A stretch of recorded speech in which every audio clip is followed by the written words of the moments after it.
L'histoire commence dans un bâtiment magique flottant dans le ciel, avec le protagoniste Kai, qui voit une fille avec des ailes, enchaînée devant lui. Il ne sait pas si cette femme est un ange ou un démon. La fille le remarque et lui demande de l'aide. Kai est choqué. Peu importe ce que la fille est, il serait impossible pour elle de demander de l'aide à un humain à cause de la guerre passée. C'est ce qu'il sait. Alors, que s'est-il passé dans le monde?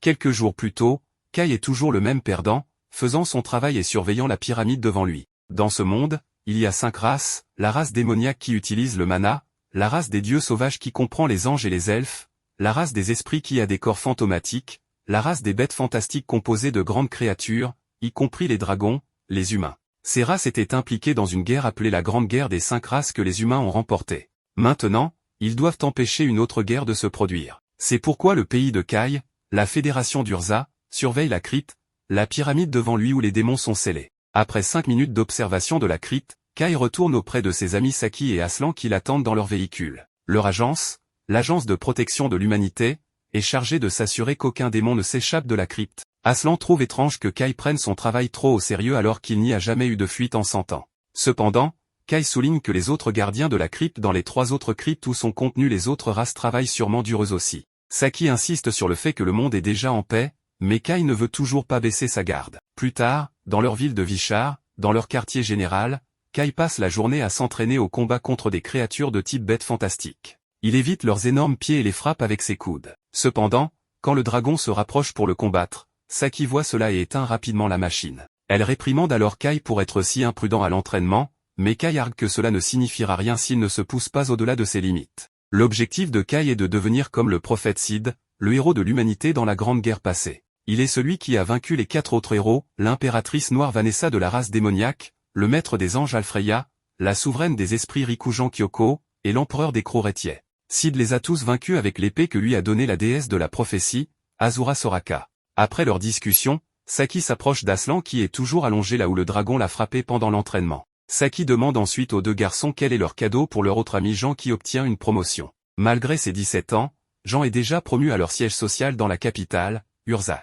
En tant que camarade de promotion, Saki insiste pour qu'il lui offre un cadeau spécial. Pendant ce temps, Kai est distrait par un message de Jean. Les autres lisent le message et découvrent que Jean demande à rencontrer Kai en secret, sans que les 2 autres ne le sachent. Cela amène Saki et Aslan à taquiner Kai sur une éventuelle relation secrète avec Jean. Cependant, Kai s'échappe en courant pour fuir ses 2 amis. Le lendemain, Kai va rencontrer Jean. Lorsqu'elle arrive, elle demande à Kai pourquoi il porte son uniforme et est complètement équipé alors qu'ils sont censés être en congé aujourd'hui. Kai avoue qu'il vient en fait de quitter leur quartier général après s'être entraîné le matin.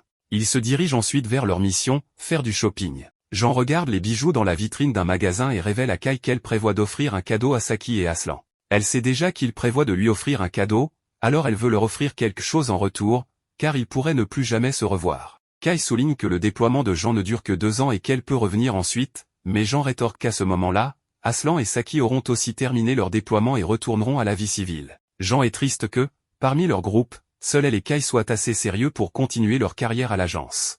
Kai remonte le moral de Jean en lui rappelant que son objectif est toujours de surpasser son père, le chef du quartier général d'Urza. Après cela, ils reprennent leur shopping, vérifiant de nouveaux sacs, la mode, et partageant un repas ensemble. Après avoir acheté tout ce dont ils ont besoin, Jean remercie Kai de l'avoir accompagné. En attendant pour traverser la rue, ils commencent à parler de leur passé. Enfant, Kai est tombé accidentellement dans une crypte de démons. À ce moment-là, il avait l'impression de tomber dans un puits de ténèbres entouré de démons, mais il a vu une épée brillante qui ressemblait étrangement à l'épée de Sid. Quand il est revenu et a raconté ce qui s'était passé, personne ne l'a cru. C'est à ce moment-là que Kai a décidé qu'il devait garder la crypte. Jean change alors de sujet et demande à Kai ce qu'il pense de l'avenir. Kai est confus car ils ont déjà parlé du retour de Jean après 2 ans, mais Jean clarifie qu'elle pense à plus long terme. Elle s'arrête de marcher et sourit à Kai. Elle était sur le point de lui poser une question lorsque Kai remarque que tout autour de lui commence soudainement à se brouiller. Il essaie de tendre la main vers Jean, mais une voix désincarnée en arrière-plan annonce que la renaissance du monde commence.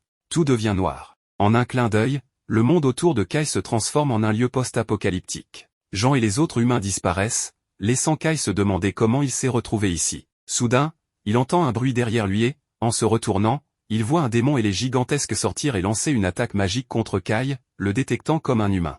Kai se défend de l'attaque magique en utilisant sa valise comme bouclier et s'équipe rapidement de son pistolet épée, spécialisé dans les combats rapprochés et à distance. Il tire une balle annulant la magie sur le cercle de lancement du démon, dispersant ainsi sa magie. Cela fait réaliser au démon que cet humain pourrait s'avérer dangereux, il lance alors sa prochaine attaque magique sous Kai pour le surprendre. Cependant, avec ses mouvements rapides, Kai évite cette attaque et charge directement vers le démon. Il frappe d'abord le démon avec son épée, puis tire plusieurs coups de feu qui enflamment le démon. Avec cette série de mouvements, Kai vainc le démon et devient fier de lui-même car c'était son premier vrai combat en dehors des simulations d'entraînement. La balle que Kai a utilisée pour enflammer le démon est appelée la décharge draconique, qui réplique le souffle de feu d'une bête fantastique, ce qui explique son efficacité contre le démon. Kai commence à croire en sa capacité à affronter seul les démons, mais sa confiance s'effondre lorsqu'un autre démon apparaît devant lui demandant comment un simple humain comme lui a pu battre un démon. Kai demande au démon comment il parle si bien la langue humaine, et le démon explique qu'il a appris la langue uniquement pour donner des ordres aux humains, révélant que dans ce monde, les démons ont réduit en esclavage les survivants humains. Ce démon ne veut pas que Kai devienne son esclave car il réalise que Kai est un individu dangereux, alors il lance un cercle magique pour éradiquer cette nuisance. Juste au moment où il s'apprête à lancer l'attaque, l'ami de Kai, Saki, arrive avec son véhicule et aveugle le démon en lui lançant une grenade éclairante. Dans le bref moment où le démon essaie de gérer la lumière aveuglante, Saki attrape Kai et s'éloigne avec lui. Elle fait ensuite un rapport rapide à son supérieur via un dispositif de communication, informant qu'elle a sécurisé un errant, indiquant que cette version de Saki est différente de celle que Kai connaît. Saki ne reconnaît pas Kai et demande au conducteur, qui est l'autre ami de Kai, Aslan, s'il le connaît. Recevant des réponses négatives de la part de ses deux amis, Kai se demande pourquoi personne ne se souvient de lui. Il leur dit qu'il faisait partie de la même équipe à l'Agence de protection de l'humanité, mais Saki affirme qu'elle et Aslan n'ont jamais fait partie d'une telle équipe et sont en réalité des soldats de la force de résistance. Kai ne connaît pas la force de résistance et demande à Saki de quoi il s'agit. Elle trouve incroyable que ce gars qui est apparu de nulle part n'ait aucune idée de la force de résistance et elle est encore plus étonnée lorsque Kai prétend ne rien savoir de ce monde. Aslan suppose que Kai souffre d'une perte de mémoire, alors il lui parle de ce monde, évoquant la grande guerre des 5 races où la race humaine a fini par perdre il y a 30 ans. En conséquence, les territoires de la race humaine ont été envahis par les 4 autres races et la plupart des humains survivants ont été réduits en esclavage, tandis que les quelques restants ont rejoint la résistance pour lutter pour leur liberté. Aslan et Saki emmènent Kai à leur base secrète où Aslan lui en dit plus sur ce monde. Apparemment, les 4 autres races sont toujours en guerre les unes contre les autres et se battent actuellement pour plus de territoire. La race démoniaque a capturé la majeure partie du territoire humain, les obligeant à abandonner leur foyer et à fuir pour sauver leur vie. Mais la force de résistance a tout de même créé son propre espace de vie souterrain, une ville paisible avec un faux ciel appelé Néovial, dirigé par la force de résistance. Cela rend Kai triste d'apprendre une telle nouvelle dévastatrice, alors il demande à Aslan pourquoi exactement les humains ont perdu la Grande Guerre. Selon ce que disent Aslan et Saki, les humains dans ce monde ne croient pas avoir ce qu'il faut pour vaincre les démons, et c'est pourquoi ils ont perdu. Dans le monde d'origine de Kai, il y avait un héros de l'humanité appelé Prophète Sid qui a gagné la guerre pour les humains, mais le prophète Sid n'existe pas dans ce monde. Aslan mentionne qu'il existe de nombreuses villes comme cette ville souterraine située autour du monde, cachée aux yeux de la race démoniaque, et toutes sont dirigées par les commandants de la force de résistance. Le commandant de la force de résistance n'est autre que Jean, dont la vue fait tomber Kai amoureux une fois de plus.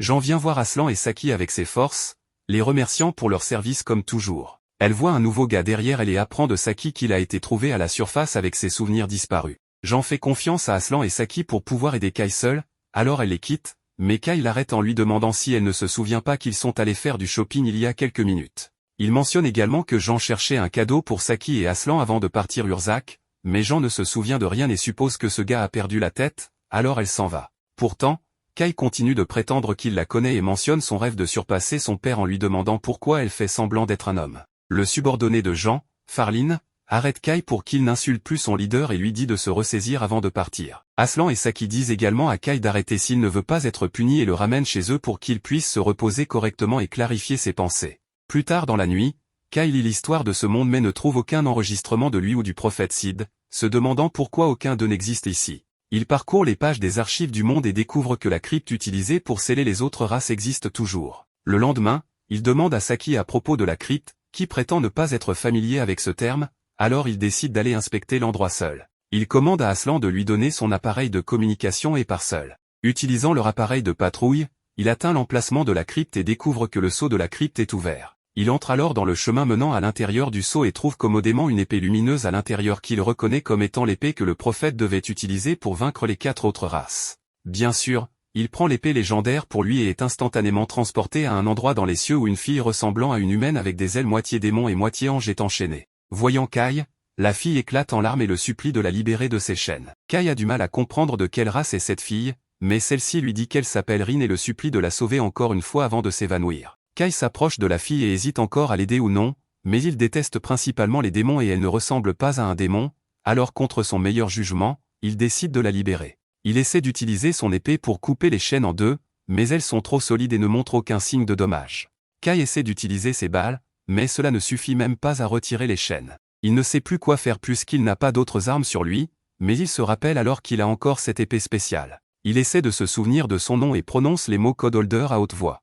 En faisant cela, son épée pistolet commence à se transformer et Kai n'en revient pas de tenir l'épée que Sid a utilisée pour sauver l'humanité dans son espace temporel. Il lève l'épée et frappe les chaînes encore une fois et pendant une fraction de seconde, on dirait qu'il vient de détruire la dimension, mais tout revient à la normale et les chaînes sont coupées en deux. La fille est libérée et commence à tomber par terre, alors Kai la rattrape et dès qu'elle ouvre les yeux, elle est effrayée et s'éloigne rapidement de Kai avant de crier pour que quelqu'un nommé Vanessa se montre. Elle dit qu'elle veut une revanche avec Vanessa et que ce n'est pas juste de lui envoyer un démon minable pour l'assassiner. Cependant, avant que Kai puisse expliquer qu'il n'est pas un démon, Rin a déjà commencé à l'attaquer parce qu'elle déteste les démons. Il parvient à esquiver la première attaque, mais il ne peut pas faire de même pour la deuxième explosion d'énergie que Rin lui envoie. Il commence à regretter de l'avoir aidé après tout, mais alors que l'explosion se dirige droit vers lui, il se rappelle quelque chose que le système a mentionné à propos du Code Holder étant capable de couper le destin lui-même. Il prend donc le Code Holder et l'utilise pour trancher la boule magique en deux. La magie disparaît à la grande surprise de Kai et Rin n'en revient pas non plus car un simple démon ne serait jamais capable de bloquer son attaque.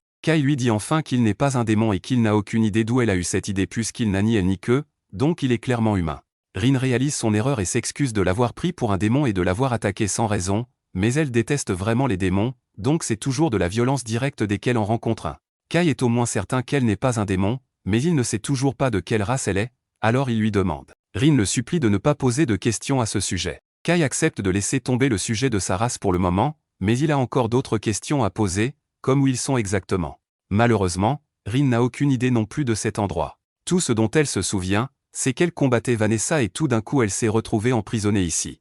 Kai reconnaît le nom et demande si Rin parle de la même Vanessa qui est le héros des démons et Rin confirme. Sa surprise grandit en apprenant que Rin a osé affronter un héros, alors il demande si elle est vraiment si forte. En réponse, Rin déclare fièrement qu'elle pourrait anéantir toute une armée de démons toute seule si elle le voulait, mais d'après ce qu'elle a vu, Kai est tout aussi impressionnant qu'elle puisqu'il a réussi à arrêter ses attaques. Elle lui demande comment il a fait, alors Kai est sur le point de lui parler de son épée, mais il remarque alors un portail derrière Rin d'où émerge un monstre hideux. Le monstre dit quelque chose à propos de l'entité de la singularité du destin s'étant réveillée et comme elle représente une grande menace pour le nouveau monde, il va commencer le protocole pour l'éliminer. Le monstre tente de frapper Rin, mais Kai la tire en sécurité à la dernière seconde. La puissance de ce monstre est redoutable, alors Kai dit à Rin qu'ils n'ont pas d'autre choix que de fuir et Rin est d'accord, alors il lui prend la main et ils s'enfuient tous les deux.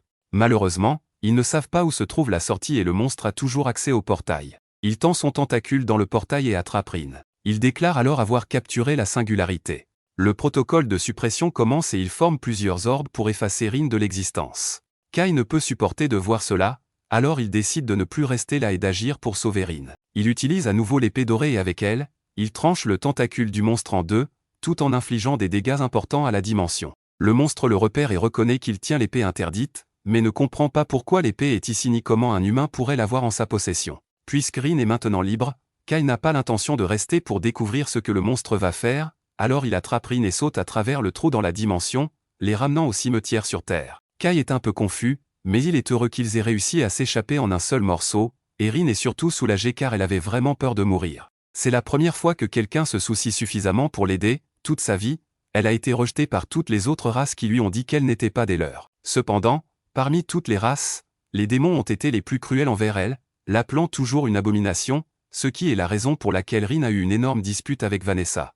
Kai la réconforte et dit qu'il comprend comment elle se sent, puisque tous ses amis ne se souviennent plus de lui et qu'il se sent donc seul au monde. L'histoire qu'il se rappelle est celle où les humains ont gagné la grande guerre des 5 races, mais dans ce monde, il semble que les démons occupent les villes humaines. Rin est un peu confuse car elle ne se souvient pas que les démons aient jamais eu l'avantage contre les humains. En fait, juste au moment où elle se battait avec Vanessa, elle se rappelle que les humains commençaient à gagner la guerre et que les démons se plaignaient que c'était à cause du héros humain. Kai s'excite et demande si Rin se souvient de Sid, mais malheureusement, elle ne l'a jamais rencontré, donc elle ne peut pas le dire avec certitude. Kai réalise qu'il a peut-être réagi de manière excessive et s'excuse auprès de Rin, mais au moins il a confirmé qu'il et Rin viennent du même passé, donc ils doivent être les mêmes. Rin se rapproche de Kai et dit qu'il est la première personne à s'associer à elle, ce qui la rend plutôt heureuse. Ils quittent tous les deux le cimetière un peu plus tard, et Rin demande à Kai ce qu'il prévoit de faire maintenant. Mais avant qu'il puisse répondre, Rin s'effondre par terre d'épuisement. Kai est inquiet et suppose que c'est à cause de l'attaque qu'elle a subie plus tôt, alors il l'aide à se relever et dit qu'il prévoit de retourner en ville puisqu'il n'a nulle part où aller. Il l'invitait à rester avec lui pendant qu'il est là. Rin est hésitante à accepter car elle dit qu'elle ne veut pas aller dans une ville humaine. Kai demande pourquoi et elle lui explique qu'elle ne peut pas faire confiance aux autres personnes. Kai est la seule personne en qui elle est prête à avoir confiance, puisqu'il l'a sauvée. Il lui dit qu'elle devrait lui faire confiance pour la garder en sécurité et lui demande de nouveau de venir avec lui. Elle est toujours libre de partir si elle se sent mal à l'aise là-bas. Rin accepte finalement de venir avec lui. De retour dans sa chambre, Kai est allongé sur son lit pendant que Rin prend une douche. Il est absolument épuisé par le trajet de retour. Rin n'avait jamais été dans une voiture auparavant, alors elle paniquait tout le temps et a failli provoquer plusieurs accidents. Heureusement, elle a pu cacher ses ailes, donc une fois arrivée, personne ne pouvait deviner qu'elle était un démon, mais elle attire toujours beaucoup l'attention avec son comportement étrange. Elle a même tenté de se battre avec des gens en utilisant la magie à un moment donné, alors Kai a dû la retenir, mais il comprend pourquoi elle est si prudente, étant donné qu'elle est entourée de personnes qu'elle ne connaît pas. Kai dirige alors son attention vers son épée, qu'il n'a même pas remarqué lorsqu'elle est redevenue normale. Il la prend et est sur le point de dire Code Holder pour voir si elle se transforme à nouveau. Mais avant qu'il puisse le faire, Rin sort en courant de la douche et lui demande de l'aider, car elle ne parvient pas à éteindre l'eau. Kai lui dit qu'il va l'aider, mais pour l'instant, il ne peut pas la regarder puisqu'elle est sans vêtements. Une fois la douche éteinte, Rin s'est habillée et dit à Kai qu'elle trouve injuste que les humains aient toutes les bonnes choses, même avec l'état de la société humaine. Ils ont encore de l'eau chaude pour se doucher, tandis que Rin devait se laver sous une cascade, et les humains ont aussi des lits si confortables, alors que tout est détruit en surface. Elle réalise que Kai ne plaisantait pas quand il disait que la ville avait été occupée par des démons. Kai était sceptique au début, mais rencontrer Rin confirme qu'il n'est pas fou, donc il sait maintenant avec certitude qu'ils sont dans un monde où les résultats de la Grande Guerre des races ont été modifiés. L'histoire correcte est celle aussi des devenus le héros des humains, mais dans cette réalité, il n'a jamais existé pour une raison quelconque. Rin suggère qu'ils doivent simplement échapper à cette réalité et revenir à l'ancienne, et c'est effectivement une solution à leurs problèmes, mais Kai ne sait pas s'il y a vraiment un moyen de le faire. Ils vont se coucher après cela, mais tard dans la nuit, Rin se réveille en sursaut et prévient Kai qu'elle sent une magie puissante, ce qui signifie que les démons attaquent à l'extérieur. Les démons ont déchiré le plafond de la ville et commencent à semer le chaos. Kai savait déjà que l'humanité était foutue dans cette réalité, mais il ne réalisait pas que les humains étaient aussi impuissants face aux démons, et il n'y a pas de héros pour les sauver non plus. Kai décide donc qu'il doit se lever et prendre la place de Sid pour le bien de l'humanité. Les unités de défense commencent à tirer des balles sur les démons, mais ils savent déjà que de petites balles ne serviront à rien, donc Saki se précipite pour aller chercher la mitrailleuse. Cependant, avant qu'elle puisse l'atteindre, un démon apparaît derrière elle et s'apprête à lancer un sort. Mais au dernier moment, Kai intervient pour la sauver et envoie le démon au sol. Il dit à Saki qu'elle devrait utiliser de l'eau contre les démons, car si leur corps l'absorbe, ils deviendront trop lourds pour voler, et une fois qu'ils sont cloués au sol, elle devrait les attaquer avec des grenades. Juste à ce moment-là, Kai mime Aslan se transformant en pierre par un démon, donc il tire une balle anti-magie pour interrompre le sort et sauver sa vie. Le démon se tourne alors vers Kai et essaie de le maintenir, tandis qu'un autre démon arrive par derrière pour l'attaquer. Cependant, Kai se dérobe et repousse le premier démon tandis que Rin fait exploser le second. Après cela, Kai remercie Rin pour son aide et la félicite pour sa force, mais même avec sa grande puissance, il n'est pas sûr qu'il puisse sauver la ville seul. Aslan et Saki arrivent en courant vers Kai et lui demandent comment il parvient à détruire la magie avec des balles et à envoyer les démons au sol avec ses poings. Kai leur explique qu'il vient d'un monde où l'humanité a gagné la guerre des races et que sa technique de combat, ainsi que ses balles spéciales, proviennent de ce monde. Saki et Aslan ont encore du mal à croire que Kai est sérieux au sujet de l'existence d'une chronologie alternative, mais avant qu'ils ne puissent poser plus de questions, Aslan reçoit un message l'informant que 2 éclaireurs démons ont réussi à s'échapper. S'ils rapportent la localisation de cette ville souterraine à leur chef, une armée entière de démons va arriver et tuer tous les derniers humains. Aslan dit qu'il doit signaler cela au quartier général de l'armée rebelle, et Saki demande à Kai de les rejoindre pour s'y rendre, car sa force en fait un atout précieux et Jean sera sûrement heureux de l'accueillir. Kai accepte de les rejoindre, et ils se dirigent tous vers le quartier général situé dans l'ancienne capitale royale. Le lieu a été détruit il y a des années, mais c'est précisément pour cette raison qu'ils ont choisi de construire leur quartier général là-bas, car les démons ne penseraient pas aller chercher. Celui qui a suggéré l'emplacement était le père de Jean, mais il a pris sa retraite en tant que chef de l'armée rebelle il y a 2 ans à cause d'une blessure, alors Jean a pris sa place. Ils arrivent bientôt au QG, et Kai ainsi que Rin sont amenés à rencontrer Jean. Elle a déjà reçu les rapports d'Ashran et lui demande de lui parler de cette chronologie alternative qu'il a mentionnée plus tôt. Kai lui explique tout ce qu'il sait, mais les autres responsables présents l'accusent de mentir pour avoir osé faire une telle déclaration. Cependant, Kai mentionne qu'il était ami d'enfance avec Jean dans la chronologie précédente et comment elle a toujours voulu être comme Ogégère. Entendre ces noms attire l'attention de Jean, mais elle ne dit rien pour l'instant et décide de conclure la réunion pour aujourd'hui. Plus tard dans la nuit, Jean demande à rencontrer Kai et il semble qu'elle soit un peu plus ouverte à l'idée que Kai pourrait dire la vérité, puisque très peu de personnes dans ce monde savent qu'elle est une femme et que les noms Ogégure étaient les surnoms de son père et de son grand-père. Cependant, cela ne signifie pas qu'elle croit tout ce qu'il a dit, mais ses compétences en combat et ses connaissances valent la peine de s'y fier. Elle parle à Kai d'un plan pour coordonner les autres villes humaines et repousser les démons qui viendront envahir Néo-Vichar, mais Rin pense que ce n'est pas une bonne idée, car cela ne ferait que provoquer de plus en plus d'attaques de démons au fil du temps. De plus, si un démon de haut rang apparaissait, tout le plan échouerait instantanément. Jean est consciente que c'est un plan risqué, mais elle ne peut penser à rien de mieux pour protéger les foyers des humains survivants. C'est alors que Kai suggère qu'ils n'ont besoin de s'attaquer qu'à un seul démon pour résoudre le problème, et c'est le héros des démons, Vanessa. Jean trouve fou d'envisager d'attaquer un démon aussi puissant que Vanessa, mais Kai est convaincu que le Code Holder pourra fonctionner contre elle. Il dit donc que lui et Rin seront ceux qui défieront Vanessa. Les démons sont plus concentrés sur le combat contre les autres races, donc la plupart de leurs forces ne seront pas aux côtés de Vanessa. Tout ce que Kai a besoin, c'est que Jean et ses forces repoussent le reste des démons pendant qu'il engage Vanessa. Une fois que Jean accepte, il commence immédiatement les préparatifs pour reprendre la Fédération Urza. Alors que les préparatifs de l'attaque touchent à leur fin, Rin réfléchit à sa haine pour les démons parce qu'ils sont trompeurs, pour les esprits parce qu'ils sont bizarres, pour les bêtes mythiques parce qu'elles sont barbares, pour les célestes parce qu'ils sont têtus et pour les humains parce qu'ils sont faibles. Mais par-dessus tout, elle se hait elle-même pour être un mélange de tous ces éléments. Néanmoins, elle reconnaît que Kai ne l'a jamais crainte, l'embrassant même, une chose qu'elle n'avait jamais vécue auparavant, étant habituée à recevoir de la haine. Pour cette raison, Rin souhaite profondément que cet humain ne meure pas. Alors que les véhicules de combat partent, l'armée rebelle de la Fédération Urza se dirige vers le palais du gouvernement par un passage souterrain pour lancer leur offensive. Pendant que le groupe principal doit occuper les démons, Saki et son équipe doivent libérer les captifs dans le sous-sol et éliminer Vanessa, au sommet de la hiérarchie. Jean donne les ordres et Saki voit en son leader la chance que la victoire soit réelle. Sa seule préoccupation est le fait qu'elle sera dans le groupe affrontant directement l'héroïne démoniaque. Dans un élan spontané, elle se demande si les 4 membres dans le véhicule blindé seront capables de mener à bien une mission si difficile. Kai souligne que la priorité est d'atteindre Vanessa le plus rapidement possible et de tenir jusqu'à l'arrivée des renforts, pas de prendre d'assaut le palais comme Rambo et d'éliminer le chef ennemi avec un arc et des flèches. De plus, Kai a déjà démontré sa force lors du conflit précédent et ne fait confiance qu'à Saki et Aslan pour l'accompagner dans cette mission.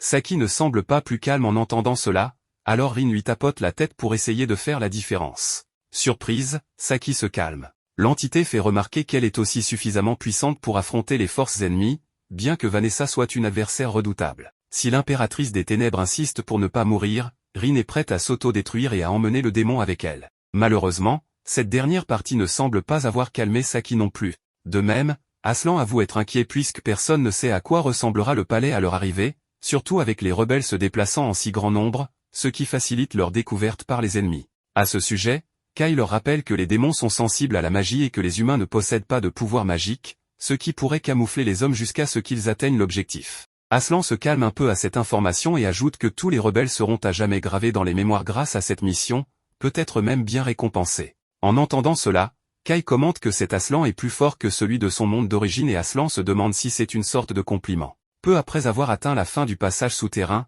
Jean rassemble tous les camarades de l'armée rebelle et les remercie pour la confiance qu'ils ont placée en leur chef. Le commandant souligne la bravoure et la loyauté de ses soldats, qui sont le dernier espoir de l'humanité, et reconnaît que beaucoup doivent se sentir peu sûrs avec si peu de temps pour se préparer à cette attaque. Cependant, elle leur rappelle que la résistance de la Fédération Urza n'est pas nouvelle. Des années de batailles intenses contre la domination des démons ont laissé chacun d'entre eux avec des cicatrices de guerre, preuve que seuls des soldats aguerris sont en première ligne. Cet esprit endurci est la clé pour libérer les humains des griffes des ténèbres. Cela dit, les soldats lèvent leurs armes et poussent un cri de guerre. Après avoir fait exploser la sortie du passage souterrain, ils atteignent la surface et voient le palais du gouvernement entouré de forces démoniaques. Le premier acte de défense est d'invoquer un sort de gel, mais Kai connaît cette capacité et la dissipe avec succès. Puis il tire sur le démon et s'approche suffisamment pour déchirer sa peau avec son épée. Enfin, un tir explose l'ennemi. Dès que le premier démon est abattu, d'autres émergent pour protéger le palais, alors le joyau de la Fédération Urza tire une balle de foudre pour en éliminer plusieurs à la fois.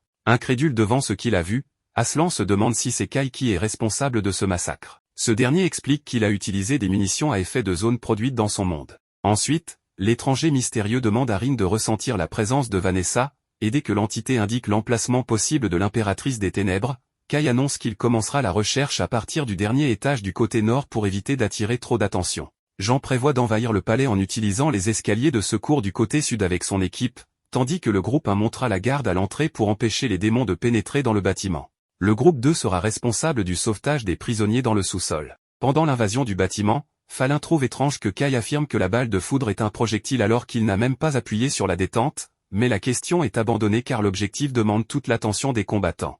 En montant les escaliers, Rin identifie un diablotin, une race de petits démons qui invoquent des démons de grande taille. Sans délai, une énorme créature apparaît dans l'escalier et attrape un des rebelles, mais Falin est plus rapide et coupe les doigts de la bête. Après cela, elle ordonne à tout le monde de continuer à monter pendant qu'elle retient le démon.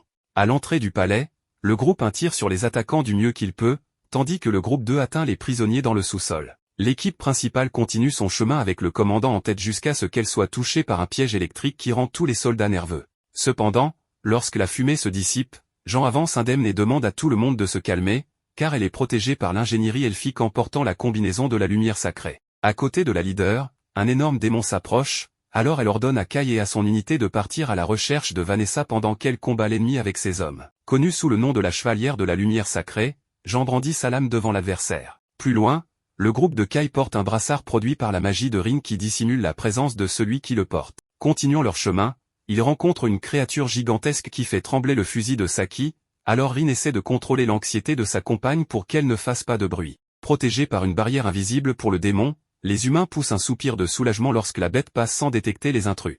Avec cela, tout le monde exhale de soulagement et se dirige vers l'une des salles du palais où se trouvent les disjoncteurs. Aslan déclare que si Kai et Rin échouent à vaincre Vanessa, lui et Saki couperont toutes les lumières pour faciliter la fuite de tout le monde. Cependant, peu après que Kai et Rin ont continué leur périple, l'alarme du palais se déclenche malgré la barrière de Rin toujours fonctionnelle, ce qui amène le garçon à supposer que les capteurs infrarouges du bâtiment sont toujours actifs. Pour cette raison, ils accélèrent le pas, rencontrant un démon qui exprime son dégoût pour les ailes de Rin, les qualifiant de vue chaotique et désagréable. Profitant de la tendance du démon à parler, Kai lui demande s'il est celui qui maintient le système de surveillance, mais le monstre ne répond jamais directement à ce que l'humain veut savoir. Au lieu de cela, il les provoque en disant que Vanessa est ravie de cette invasion et, surtout, curieuse de savoir pourquoi les humains ont décidé de se suicider. Ne tombant pas dans la provocation, Kai essaie de profiter de l'occasion pour demander si le démon peut les conduire à leur héroïne, mais le monstre ne veut pas manquer l'occasion de s'amuser avec les humains devant lui. Avec cela, la créature et ses subordonnés invoquent des boules de feu contre leurs ennemis,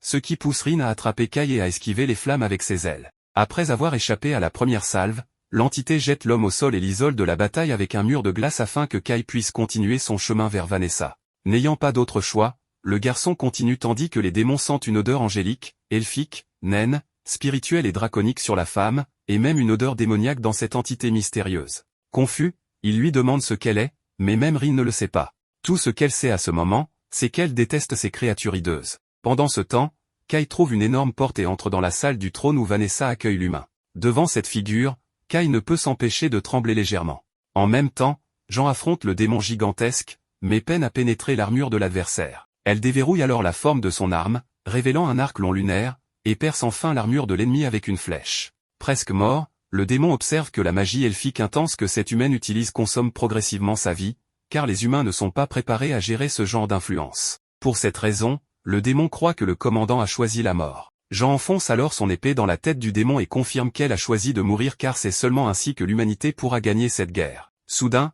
un autre ennemi l'attaque par derrière, mais Falin revient à temps et repousse la menace. Pendant un moment, le chien des enfers à 3 têtes se relève et note qu'il a entendu parler de Dragonard, un humain qui combat en utilisant un croc de dragon comme arme, tout comme Falin. Pendant ce temps, Vanessa demande à Kai s'il ne va pas déposer son arme comme beaucoup d'autres l'ont fait en découvrant que le chef des démons est une succube. Ainsi, elle pourrait coucher avec lui pour passer le temps. Kai refuse la proposition et déclare que la nature du démon est la folie alimentée par la violence. Vanessa rit et reconnaît que le garçon a bien réagi, car beaucoup deviennent ses esclaves avec un simple charme comme celui-ci. Elle demande alors si l'humain présent est le commandant rebelle portant la combinaison elfique, mais Kai prétend qu'il est juste un étranger d'un monde où Vanessa a été vaincue. Bien que sceptique, l'impératrice demande qui a réussi à la faire tomber dans cette histoire, et Kai dit que ce sont les humains. Confronté à toutes les menaces infiniment plus dangereuses, Vanessa rit encore plus en entendant qu'elle est morte de la main d'un humain. Puis Kai explique que ce n'était pas n'importe quel humain, mais le prophète Sid. En entendant ce nom, Vanessa perd toute sa grâce, car ce nom lui rappelle de nombreuses choses désagréables comme le détenteur du code et la réincarnation du monde. Avec cela, elle change de posture et attaque l'humain avec de la magie, mais Kai brise le sort avec peu de difficulté, laissant Vanessa incrédule. Sans lui donner une chance de réfléchir, l'homme contre-attaque avec son épée et tranche la poitrine de l'adversaire, mais ce n'était qu'une illusion de succube. Derrière l'humain, la véritable impératrice des ténèbres manque de le faire exploser. Vanessa félicite l'ennemi pour sa capacité à esquiver et pour l'arme qu'il porte, qui non seulement annule la magie, mais déclenche également une attaque semblable à un souffle de dragon. Cela la pousse à croire que cet individu vient vraiment d'un autre monde. Plus prudente, elle lance une invocation des ténèbres, les flammes du purgatoire, qui pulvérisent le mur derrière l'humain, mais Kai parvient à s'échapper. Irritée, elle promet de mettre fin au combat en conjurant l'explosion du chaos, qui fait éclater tout le sol du bâtiment dans une déflagration dévastatrice secouant chaque partie de la structure. Souveraine dans les cieux, Vanessa suppose qu'il n'existe aucun être capable d'échapper à cette attaque, sauf s'il s'agit d'un héros des 5 races. Cependant, Kai Sakura Vento reste debout devant elle. Effrayée, Kai imagine que l'épée de Sid l'a encore une fois sauvée. Ensuite, Rin arrive avec plusieurs blessures après avoir craint que Kai soit mort, jusqu'à ce qu'un portail s'ouvre dans le ciel et que des griffes métalliques tiennent Vanessa. Une voix métallique annonce qu'elle a détecté des fluctuations inattendues chez l'héroïne démoniaque après que Vanessa a entendu le mot Sid. Pour cette raison, le robot initie une excision par l'astre risé pour effacer le code de Vanessa du monde. Mais l'impératrice des ténèbres réagit avec l'aptitude gloire. Selon la succube, elle ne sera pas vaincue par un simple Alfreya. Subissant d'énormes dégâts, le robot se retire dans le portail, laissant Kai et Rin terrifiés par la force démontrée par l'héroïne démoniaque. Rin note que Vanessa a toujours été forte, mais celle de l'autre monde n'était pas aussi terrifiante que celle-ci. Irritée, l'impératrice remarque que certaines blessures sur son corps ne guérissent pas, mais cela ne change pas le fait qu'elle va écraser les 2 adversaires devant elle. Rin sait qu'ils n'ont aucune chance contre Vanessa, alors avant que Vanessa n'attaque, elle s'élance et lui fait un plaquage comme une joueuse de football américain, tout en disant à Kai de s'enfuir, car elle ne pourra pas retenir Vanessa très longtemps. Rin crée une barrière de prison d'ombre autour d'elle-même et de Vanessa pour gagner du temps. Bien que Vanessa reconnaisse cette magie comme étant celle des esprits, elle est bien trop faible pour lui résister. Rin est projetée au loin par la force de Vanessa détruisant la barrière. Mais avant que Vanessa ne puisse en finir avec elle, Kai commence à charger pour attaquer. Comme il a attiré son attention, elle dirige son attaque vers lui à la place. Bien que Kai ait réussi à bloquer la majorité des dégâts, il semble tout de même être gravement blessé. Rin ne peut pas croire qu'elle a laissé Kai se faire tuer, et Vanessa se moque d'elle en lui demandant si elle compte essayer de venger la mort de Kai ou peut-être s'enfuir seule. Rin en a assez d'entendre la voix de Vanessa et décide de faire tout ce qui est en son pouvoir pour s'assurer que Vanessa paie pour cela. Alors que Rin libère toute sa puissance, son corps se transforme, affichant les caractéristiques des 5 races. Vanessa trouve cela amusant, mais Rin ne joue plus. Elle frappe Vanessa avec une telle force que le sourire disparaît de son visage. Sous cette forme, Rin semble être capable de rivaliser avec la puissance de Vanessa et de la malmener, mais il est évident que Vanessa ne faisait que s'amuser. Elle trouve la forme chaotique de Rin vraiment intéressante et se demande pourquoi Rin ne l'a pas utilisée plus tôt, car elle aurait pu gagner assez de temps pour que Kai s'échappe. Elle demande si Rin avait peur de montrer sa véritable nature ou d'être appelée un monstre. Rin commence à pleurer, mais Vanessa lui rappelle qu'elle n'a personne d'autre à blâmer qu'elle-même. Vanessa est le héros démoniaque, donc elle fera ce qu'elle veut, mais Rin avait la chance de sauver Kai et elle a choisi de ne pas tout donner par peur. C'est donc son hésitation qui a tué Kai. Aussi difficile que ce soit à admettre pour Rin, Vanessa a raison. C'est sa faute si Kai est mort, mais cela n'a plus d'importance maintenant. Rien de ce qu'elle fait ne pourra ramener Kai à la vie, alors pour l'instant, elle veut juste mourir et emmener Vanessa avec elle. Elle attrape la main de Vanessa pour lui lancer une malédiction, et avant que Vanessa ne réalise ce qui se passe, des gouttelettes commencent à couler de sa peau. Ces gouttelettes de sang sont la force vitale de Vanessa, et aucune défense ou résistance ne peut les arrêter. Les gouttes continueront de tomber jusqu'à ce que Vanessa et Rin meurent toutes les deux. Dans des circonstances normales, cela signifierait échec et mat pour Vanessa, mais elle avait encore un dernier tour dans sa manche. L'instant suivant, Rin s'effondre au sol, et Vanessa explique que bien que la malédiction ne puisse pas être contrée, son efficacité dépend toujours du pouvoir magique du lanceur. Normalement, Rin aurait eu assez de magie pour réussir, mais elle se trouve actuellement dans la base de Vanessa, où elle avait préparé certaines contre-mesures en cas d'attaque par une autre race. C'est pourquoi il y a un cercle de malédiction à grande échelle derrière Vanessa qui affecte les esprits, les bêtes magiques et les célestes. Comme Rin est en partie les trois, la malédiction est 3 fois plus efficace contre elle. C'est donc incroyable que Rin ait tenu aussi longtemps. Rin ne peut même plus venger Kai comme elle le voulait, alors elle reste là, disant qu'elle est désolée de ne pas avoir été utile pour lui. Vanessa est exaspérée par la piteuse démonstration de Rin et se prépare à en finir avec une dernière attaque. Cependant, avant que Rin ne soit tué, l'attaque est déviée par Kai, qui est en fait encore en vie. Il dit à Rin qu'elle n'a rien à regretter et qu'elle a été incroyablement utile pour lui, car son combat contre Vanessa lui a permis de reprendre conscience. Rin a du mal à croire que Kai est vivant, et Vanessa aussi. Elle lui demande comment il a réussi à survivre à cette attaque, car aucun humain ne devrait être en vie après cela. Kai se souvient avoir utilisé le Code Holder pour se défendre contre l'attaque, ce qui fait que c'est la deuxième fois que le Code Holder lui sauve la vie dans ce combat. Cependant, il ne dit rien à Vanessa et se met simplement en position pour l'affronter. Vanessa se sent insultée que Kai ose la défier, alors elle lui rappelle qu'il n'est rien de plus qu'un déchet qui a survécu à son attaque par chance. Sa dernière attaque l'a laissé au bord de la mort et la seule raison pour laquelle elle n'a pas pu le finir, c'est parce que Rin la tenait occupée. Kai répond que la raison pour laquelle il est si déterminé à gagner, c'est parce que Rin a risqué sa vie pour lui, donc il va faire de même pour elle. Vanessa est maintenant intriguée et demande à Kai s'il a un plan en tête pour la vaincre, car elle aimerait beaucoup voir ce qu'il a prévu. Les humains ne cessent de lui dire qu'ils vont lui montrer ce que le potentiel humain peut faire, mais pas une seule fois elle n'a été impressionnée par un humain. Le héros des esprits, le héros céleste et le héros des bêtes sont tous des nuisances qui se mettent en travers de son chemin, mais au moins elle peut les respecter pour leur puissance. Cependant, en ce qui concerne les humains, il n'y a personne parmi eux qu'elle puisse respecter, à moins que Kai ne prétende être assez fort pour être le héros de l'humanité. Kai lui dit qu'il n'a pas l'intention de devenir le héros de l'humanité, mais qu'elle lui a demandé de lui montrer le potentiel d'un humain, alors il va lui montrer à quel point un humain peut être puissant. À partir de ce moment, il affrontera Vanessa en tant que représentant de l'humanité. Bien que Vanessa ne puisse imaginer rien qu'il puisse faire pour la battre, elle décide de le prendre au sérieux. Elle utilise donc sa magie pour invoquer une mini-météorite afin d'écraser Kai. Cependant, Kai parvient facilement à la trancher en morceaux grâce au Code Holder.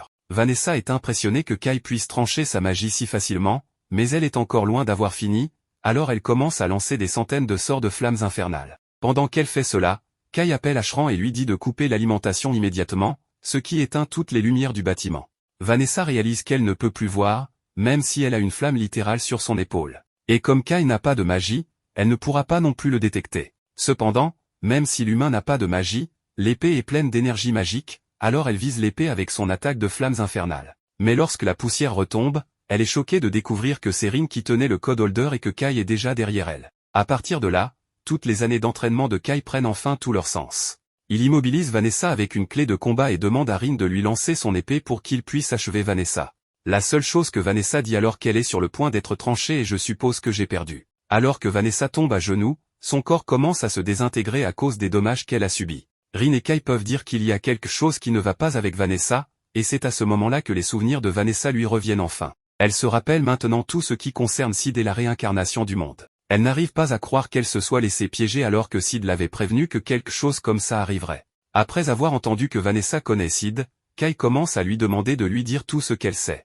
Elle raconte à Kai un phénomène que Sid appelait la réincarnation du monde. Quelqu'un a provoqué cette réincarnation et modifié le cours de l'histoire. Kai doit trouver cette personne, car ce doit être l'un des trois autres héros. Sid avait prévu la réincarnation du monde, c'est pourquoi il avait confié son épée à Vanessa pour s'assurer qu'elle ne soit pas volée par l'ennemi. C'est la seule et unique clé pour corriger les altérations apportées à ce monde. Kai demande pourquoi Vanessa et Sid travailleraient ensemble alors qu'ils sont censés être ennemis. Vanessa explique que bien qu'elle ait combattu Sid une fois, Sid a gagné son respect en tant que combattant puissant et ils ont travaillé ensemble. Il y a beaucoup de choses sur la réalité précédente que Kai ne sait pas. Vanessa le met donc en garde contre le zéro code, car c'est une magie extrêmement difficile à gérer. À part cela, elle dit à Kai qu'il s'est bien battu contre elle et qu'elle a été vraiment impressionnée par lui, de son plan pour utiliser l'obscurité à son courage et ses compétences en combat.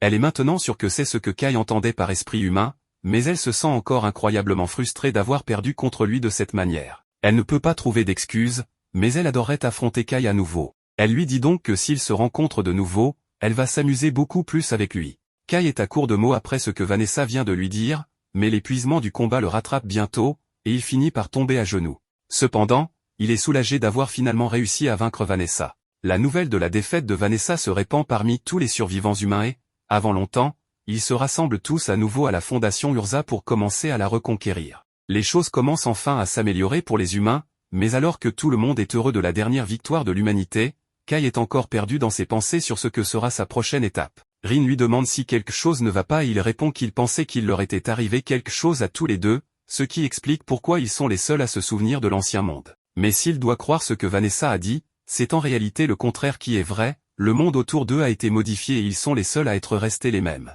Rin dit qu'elle veut que les choses redeviennent comme elles étaient car elle trouve ce monde vraiment effrayant, et Kai est d'accord avec elle, mais il ne sait toujours pas comment ils vont tout remettre en ordre. À ce moment-là, Jean s'approche de Kai et Rin pour leur exprimer sa gratitude. Même si la ville est en ruine, la seule raison pour laquelle les humains ont pu la reconquérir est grâce aux efforts de Kai et Rin. C'est pourquoi elle veut les remercier au nom de l'armée rebelle. Cependant, elle ne peut s'empêcher de remarquer que Kai et Rin ne semblent pas très heureux malgré leur victoire. Kai lui dit qu'il est en fait assez soulagé d'avoir gagné, car il doute qu'il pourrait battre Vanessa s'il la rencontrait à nouveau. Maintenant que Vanessa est partie, les humains peuvent reconstruire la ville telle qu'elle était, voire mieux qu'elle n'a jamais été, mais cela devra être pris en charge par quelqu'un d'autre. Les personnes qui étaient présentes lorsque la Fédération est tombée aux mains des démons seraient bien mieux placées pour diriger les efforts de restauration, alors elle ne va pas le faire. Cependant, si elle ne veut pas aider à la reconstruction, Kai et Rin lui demandent ce qu'elle compte faire à la place. Jean explique qu'il y a 3 autres fédérations qui ont été conquises par les autres races, la Fédération Io, la Fédération Urne et la Fédération Schultz. Chacune est actuellement sous le contrôle de l'une des races restantes et chacune a une armée rebelle humaine qui se bat contre elle. Elle prévoit de se rendre là-bas pour aider à lancer une opération à grande échelle visant à former un front rebelle unifié. La nouvelle de la défaite de Vanessa s'est déjà répandue à travers le continent et les humains partout sont plus motivés qu'ils ne l'ont été depuis des lustres grâce à cela. C'est pourquoi Jean espérait que Kai et Rin seraient prêts à venir avec elle pour aider les autres armées rebelles. S'ils travaillent ensemble, ils pourraient accomplir la même chose que les humains du monde d'origine de Kai et se débarrasser de toutes les autres races. Jean prendra personnellement le commandement des soldats et les mènera pour s'assurer que Kai et Rin reçoivent tout le soutien possible, alors elle veut que Kai combatte à leur côté. Kai semble stupéfait pendant un moment, alors Jean pense qu'il est important de mentionner qu'il sera adéquatement rémunéré pour tout ce travail héroïque. Mais ce n'est pas que Kai ne veuille pas aider l'humanité à gagner la guerre, il pensait juste à quel point cette version de Jean est mature. Dans sa version de la réalité, Jean était une personne incroyable, mais elle avait aussi un côté enfantin. Elle faisait des choses comme l'appeler au milieu de l'entraînement pour lui demander de sortir faire du shopping et s'inquiéter de son avenir avec ses amis, mais il est difficile d'imaginer cette version de Jean faisant ces choses. Kai accepte de rejoindre Jean pour combattre les autres races et libérer l'humanité, alors il tend la main à Jean en signe de coopération et ils se serrent la main. Ils descendent ensuite au rez-de-chaussée et Jean s'adresse à tous les soldats en leur demandant s'ils ont tous bien eu un bon repos. Ils sont tous rayonnants d'énergie car c'est la première fois qu'ils ont pu dormir sans craindre d'être attaqués par des démons. Ils sont tous excités d'avoir reconquis Urza et Jean les informe du plan pour reconquérir les autres fédérations. Pendant ce temps, Kai parle à Rin et lui dit qu'il va mettre fin à la guerre des 5 races lui-même. Si ce monde n'a pas de cible pour le sauver, alors il va devoir intervenir et devenir le héros de l'humanité à la place. Et pendant qu'il y est, il trouvera la personne derrière la réincarnation du monde et remettra le monde en ordre. Dans une autre scène, nous voyons un souvenir de Rin où elle s'échappe de cet endroit inconnu du ciel avec un individu qui semble être le héros Sid, qui lui dit quelque chose à ce moment-là, puis elle se réveille, se trouvant dans l'un des véhicules des humains puisqu'ils sont déjà partis. Aslan se sent un peu déçu d'être sorti en expédition vers cette fédération, mais Saki lui rappelle qu'il y a des demandes d'aide d'autres pays et que Jean est l'espoir pour l'humanité. D'un autre côté, Kai reste distrait par ses pensées, car 5 jours se sont écoulés depuis leur arrivée. C'est alors qu'on nous montre quelque chose qui s'est passé avant leur départ, lorsque Rin a dit qu'elle sentait des démons à proximité. Quand ils se rendent sur le site de la tour, ils sont piégés dans un piège, une barrière démoniaque. C'est alors qu'apparaît un démon qui identifie Kai comme l'humain qui a vaincu sa sœur Vanessa. Sans réfléchir à 2 fois, elle lance une attaque magique contre lui, mais Kai réagit rapidement en sortant le code holder et en la neutralisant. À cet instant, elle en profite pour se rapprocher de lui par derrière, mais heureusement, Rin attrape sa main en lui avertissant qu'elle ne le laissera pas le toucher. Après avoir été repoussée, elle avertit Kai qu'elle est simplement venue pour le saluer et se présente comme Enmeril, une succube. Il semble un peu préoccupé par cette situation, ressentant la même aura intense de Vanessa en elle. Enmeril parle du fait qu'un simple humain a vaincu sa sœur, et que c'est comme s'il avait accompli un miracle après l'autre pour obtenir cet exploit, mais si les 3 étaient restés dans la capitale, ils n'auraient pas gagné. Elle lui explique ensuite que, bien qu'elle veuille sa sœur, elle pourrait être l'étoile maintenant qu'elle n'est plus là, et elle le remercie pour cela. De plus, elle ajoute que si les démons s'unissent, ils peuvent récupérer la capitale quand ils le veulent, mais qu'ils la laissent intentionnellement. Elle propose donc d'enterrer la hache de guerre entre leurs 2 camps. Kai devine que s'ils continuaient à se battre, les démons seraient vulnérables face aux 3 autres races. Jinmar ne le nie pas, insistant pour qu'ils gardent la capitale, mais que les autres territoires leur appartiennent, et ainsi, ils pourront conclure une trêve. Kai lui dit qu'il transmettra ce message au commandant, et avec cela réglé, Enmeril les encourage à se battre contre les 3 autres races. Évidemment, il sait qu'elle fait cela parce qu'elle veut qu'ils s'entretuent, et elle ne nie pas ce fait, elle lui offre même un baiser s'il réussit. Cependant, Kai refuse évidemment une telle chose car c'est absurde. Avant de partir, Emeril lui mentionne que s'ils affrontent les territoires célestes, ils ne doivent en aucun cas faire confiance au seigneur céleste Alfreya, car dernièrement, il se comporte de manière étrange. Pour revenir au présent, Kai mentionne qu'ils laisseront la capitale à l'unité de reconstruction et qu'ils sont comme une unité d'expédition, donc ils doivent coopérer avec l'armée rebelle duel et vaincre les célestes. Saki se souvient que les célestes sont des elfes, des nains, des fées, et des anges, une race alliée. Kai lui confirme que c'est vrai et qu'ils sont plus lâches que les humains, mais qu'ils sont rusés et capables de créer de puissants objets magiques. Les humains voient les démons comme des monstres, mais les célestes sont comme des humains améliorés. À ce moment-là, Jean les informe par radio qu'ils passeront bientôt par le point médian de la route et qu'il y a une aire de repos à 2 km. Soudainement, Rin demande à Aslan d'ouvrir la trappe du véhicule et, à peine sortie, elle avertit Kai qu'il y a des ennemis au-dessus venant du ciel. Il s'agit d'une bête mythologique, ce qui les surprend, car ils sont encore en territoire démoniaque. Kai donne l'alerte aux autres pour qu'ils se préparent à l'attaque, mais les munitions ne sont pas efficaces contre ce monstre. Pour cette raison, Kai utilise une de ses balles spéciales, en la combinant avec la magie de Rin, et cela suffit pour étourdir la bête et la faire fuir. Cependant, à cause des dégâts causés par ce monstre, ils vont devoir s'arrêter pour aider quelques véhicules. Une fois arrivés à l'aire de repos, Kai mentionne qu'il se sent mal d'avoir une tente si grande alors qu'ils ne sont que 2, accompagnés de Rin. Il considère même qu'il pourrait y avoir une tente pour les femmes soldats, mais il sait que cela ne plairait pas à Rin, car cela lui causerait trop d'anxiété d'être entouré d'humains. Quelques secondes plus tard, Jean arrive et les félicite pour leur bon travail, bien que Kai la regarde, se demandant ce qu'elle fait ici. Jean explique que cette tente est pour les commandants et que tous deux ont été désignés comme ses gardes du corps, donc il est normal qu'ils soient ensemble. Farline demande à Kai s'il a un moment et, une fois sorti de la tente, lui indique qu'elle fera la garde toute la nuit pendant qu'il s'occupera de la tente. Cela parce que si elle reste avec Jean, il est possible qu'il découvre son déguisement d'homme. Elle l'informe également qu'elle devra enlever son armure pour dormir, donc elle portera une tenue légère devant lui et qu'il ne doit pas se faire d'idées étranges à ce sujet. Kai clarifie immédiatement qu'il n'a jamais pensé à quelque chose de ce genre, ce à quoi Farline s'attendait déjà, lui demandant enfin de prendre soin d'elle. Ensuite, il entre dans la tente et la première chose qu'il voit est Jean profiter d'un bon massage de la part de Rin.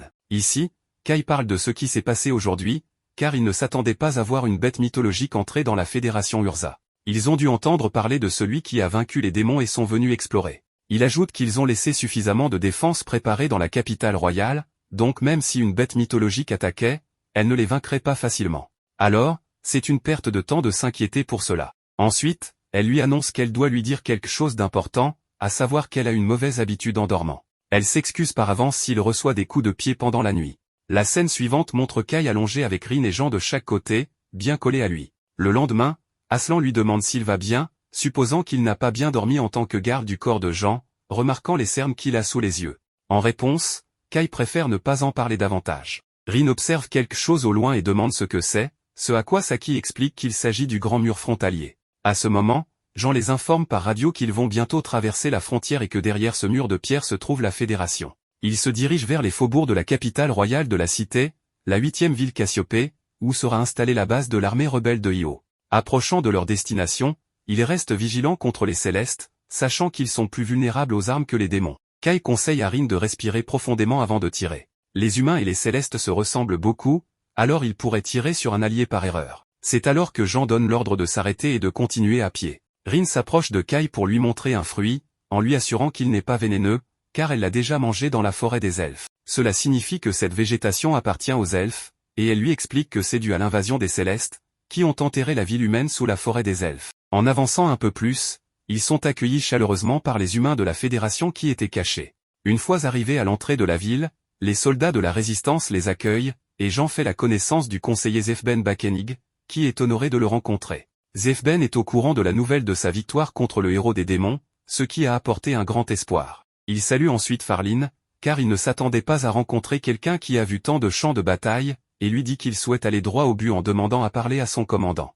Zefben accepte sa demande et l'emmène, demandant en chemin à Farline ce qu'elle sait de leur commandant. Elle répond que c'est Dantgelf Alighieri, descendant de l'ancienne famille royale de la Fédération Io, qui se déclare empereur. Il est également très envieux, méfiant et obsessionnel, et voit le commandant Jean comme une menace. Zefben lui donne raison et supplie Jean de comprendre, mais précise que tous les soldats leur sont immensément reconnaissants pour leur aide. Peu de temps après, ils rencontrent la commandante adjointe Kubilai, qui les informe que tout ce qui doit être discuté avec Dante se fera par son intermédiaire. Finalement, ils entrent dans le bureau principal, où Jean se présente à Dante. Ce dernier se plaint de leur retard, car ils étaient censés être là le matin. Jean lui explique qu'ils ont été attaqués par un dragon en route, ce qui leur a pris une demi-journée pour soigner les blessés et réparer les véhicules. Cependant, Dante n'accorde aucune importance à ces explications et demande immédiatement la raison de leur venue. Jean, un peu confuse, lui répond qu'ils sont venus à la Fédération Io parce qu'il a demandé de l'aide, bien que Dante réplique que cela a été décidé sans son consentement. Elle lui rappelle alors leur lutte contre les Célestes,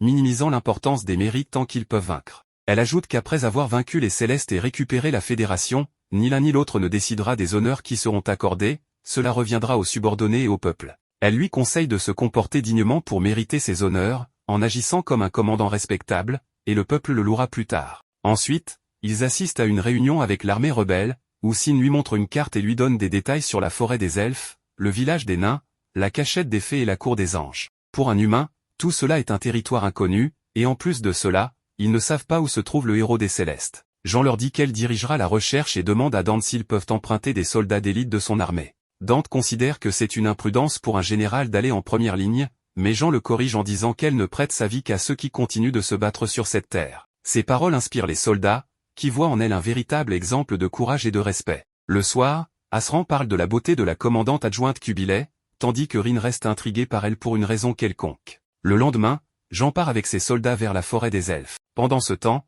Dante se plaint de Jean, car il n'avait jamais pensé qu'il serait un homme aussi imprudent et inconscient de son rôle. Kubilai soutient toutes ses idées, ce qui renforce la confiance de Dante en elle, laissant entendre qu'elle a quelque chose en tête. Plus tard, Jean revient de son expédition et, lors de la réunion stratégique, informe tout le monde qu'ils ont identifié des traces célestes menant aux routes elfiques. Ils poursuivront l'expédition en territoire céleste et planifieront une invasion, ce que tous approuvent. Dante commence à s'agacer, car ses soldats sont influencés par Jean. Kubilai lui dit qu'ils doivent simplement accomplir quelque chose de plus grand que Jean, et après lui avoir remis une note avec son idée, elle lui assure que s'il réussit ce plan, sa position sera à nouveau consolidée, ce qui plaît à Dante. Peu de temps après, il informe Sin qu'ils vont personnellement diriger les soldats vers la forêt des elfes, avec pour objectif de capturer des elfes et des anges comme prisonniers. Cela est possible parce qu'il y a déjà une unité indépendante explorant la forêt des elfes, ce qui surprend Sin, car c'est la première fois qu'il entend parler de cela. Dante mentionne qu'ils partiront immédiatement, mais Sin lui dit que cela pourrait poser des problèmes, ce à quoi Dante réplique en lui rappelant que c'est lui qui gouverne cette terre. Sin demande la permission de l'accompagner avec ses hommes, ce que Dante accepte, à condition qu'il ne divulgue pas cette opération à l'armée rebelle d'Urza. Rin parle à nouveau avec Kai pour lui demander s'il y aura bientôt une autre réunion. Elle sent qu'il se passe quelque chose, mais si elle se trompe, cela pourrait causer des problèmes. Kai la rassure en lui disant que cela ne le dérange pas et qu'il veut l'écouter. Rin finit par lui dire qu'elle ne croit pas que Kubilai soit humaine. Dans un changement de scène, on voit une conversation entre le héros céleste Alfreya et quelques femmes de la race elfique. Il leur dit qu'il va rompre tous les liens avec eux, expliquant que ce monde appartient aux anges. Il n'y a donc pas de place pour les races inférieures, ce qui inclut les elfes, les nains et les fées. Ils ne comprennent pas cette trahison soudaine, encore moins ce monstre qui se tient derrière lui. Pendant ce temps, au sommet, une structure particulière et une entité avec une étrange poupée métallique sur son dos s'approche des elfes qui tentent de repousser son hostilité. Cependant, le grand ancien est pétrifié et l'autre mage est jeté au sol, survivant à la chute. L'elfe se réveille dans une cabane et entend plusieurs voix dans son esprit par télépathie. Les voix expriment leur soulagement que la prêtresse Léran ait survécu, mais elle reste profondément inquiète pour le grand ancien. Léran demande à tout le monde de rester calme, promettant d'expliquer tout à la fois desquels rencontrera les fées et les nains. L'une des voix demande ce qu'il faut faire des humains capturés, mais la prêtresse n'était même pas au courant de cette situation. Quant à Jean, la dernière fois qu'ils ont eu contact avec Dante, c'était hier matin, lorsque les communications ont été coupées et que personne ne connaît son emplacement. Kai croit qu'il est influencé par quelqu'un et suspecte rapidement son assistante Kubilai, imaginant qu'elle pourrait être une espionne elfique. Si c'est vrai, cela pourrait signifier qu'il y a plus d'ennemis dans l'armée d'Io, rendant crucial pour l'unité de mener sa propre enquête. En suivant le chemin, il trouve des dizaines de fusils de la résistance éparpillés sur le sol, ce qui pourrait indiquer que Dante et son bataillon sont tombés dans un piège. Un cercle magique est dessiné sur un arbre à proximité, bien que Jean ne considère pas ce piège particulièrement difficile à repérer. Cependant, Kai souligne que le vrai danger est au-dessus d'eux. En levant les yeux, Jean voit d'innombrables feuilles, chacune avec un cercle magique différent, et réalise l'intelligence des êtres célestes. Si Kai ne l'avait pas signalé, elle aurait pu le confondre avec la lumière du soleil filtrant à travers. Le soldat mentionne qu'il y avait des archives dans son monde à propos de cette technique, ce qui lui a permis de la reconnaître à l'avance. Il note également que les elfes utilisent de nombreux pièges et les placent toujours très proches les uns des autres. De plus, Rin sent l'odeur d'un elfe à proximité, incitant le groupe à rester en alerte. Suivant le chemin indiqué par Kai, le chef se demande si le soldat connaît vraiment la voix, et il explique que Rin a suivi un entraînement spécial pour sentir la magie, lui permettant de repérer la direction de leur cible. Guidé par l'odeur de cette race, l'entité mène les soldats humains à une structure en ruine où l'odeur s'estompe brusquement. Un cercle magique au sol s'active, déclenchant une téléportation qui transporte l'équipe dans une autre partie de la forêt. En plein choc, Saki se plaint qu'Aslan a touché son derrière, mais il rétorque que c'est elle qui s'est frottée contre lui. Falin ordonne aux deux de se taire en territoire ennemi et reste vigilant, scrutant tous les côtés des bois mystérieux. Soudain, une fée apparaît devant les humains, poursuivant un papillon jusqu'à ce que la petite créature s'écrase contre la jambe d'Aslan et tombe au sol, étourdie. Après s'être remise, elle demande de quelle forêt Aslan vient, pensant qu'il pourrait être un elfe, bien qu'elle ne ressente aucune magie émanant de lui. Le garçon explique que lui et les autres sont des humains,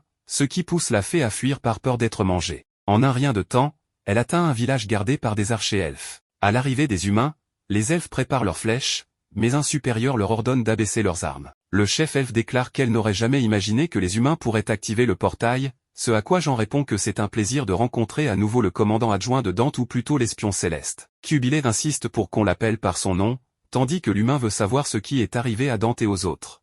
Cubilé les informe que tout le monde est vivant, mais qu'ils ont inhalé la poussière d'une colonie de plantes paralysantes, les rendant immobiles pendant plusieurs jours. Jean exige que les prisonniers soient libérés, mais l'elfe impose une condition, les humains doivent combattre les anges. Kai s'interroge sur cette condition, étant donné que les elfes et les anges sont des alliés historiques. Cubilé révèle alors qu'ils ont été trahis par cette race. Quoi qu'il en soit, l'errant attend les visiteurs, et ils doivent suivre l'elfe jusqu'au village. Lorsqu'ils rencontrent enfin la prêtresse, elle remarque que c'est la première fois que des humains entrent dans le village elfique, et qu'ils peuvent en être fiers, même si cela ne signifie pas qu'ils sont les bienvenus. Cela mis à part, elle exprime sa curiosité de savoir si le chevalier de la Sainte Lumière et ses hommes ont vraiment vaincu Vanessa, l'impératrice des ténèbres. Lorsque Jean confirme, l'errant mentionne que l'armure que porte le commandant humain est un vêtement elfique, et elle se demande comment Jean l'a acquise. Jean répond qu'elle l'a trouvé il y a 10 ans le long des frontières de la Fédération d'Urza, un objet magique que les démons avaient volé aux Célestes. Son unité a tendu une embuscade à ses ennemis, et l'armure faisait partie du butin. Comme aucun elfe n'a été tué dans le processus, l'errant met cette affaire de côté et propose un marché aux humains, si les prisonniers sont libérés, la prêtresse veut que Jean et ses troupes sauvent le grand ancien des mains de Laure Alfreya. Kai est stupéfait d'apprendre que le héros céleste lui-même a capturé une figure aussi importante pour les elfes. De même, l'errant est perplexe. Elle se souvient que cette entité était si gentille et chaleureuse, mais un jour, Alfreya a décidé que les elfes, les nains et les fées devaient se soumettre aux anges, déclenchant une révolte généralisée. L'errant a accompagné le grand ancien pour représenter les races et faire appel au héros céleste, mais il a refusé d'écouter et a même capturé le grand ancien. Kai demande si un elfe ne pourrait pas directement affronter les anges et mener la mission de sauvetage, et la prêtresse confirme que cela est possible. Cependant, Falin soulève la possibilité que cette histoire soit un piège, car une embuscade combinée des elfes et des anges pourrait anéantir la résistance humaine. Pour prouver la véracité des paroles de la prêtresse, Cubilé offre sa propre vie en accompagnant les hommes au palais des anges. Si les humains estiment que l'errant a menti, ils pourront tuer Cubilé à tout moment. Malgré ce geste courageux, Falin refuse immédiatement, affirmant que la vie de Cubilé ne peut pas valoir plus que celle des 6 combattants humains et des 20 otages.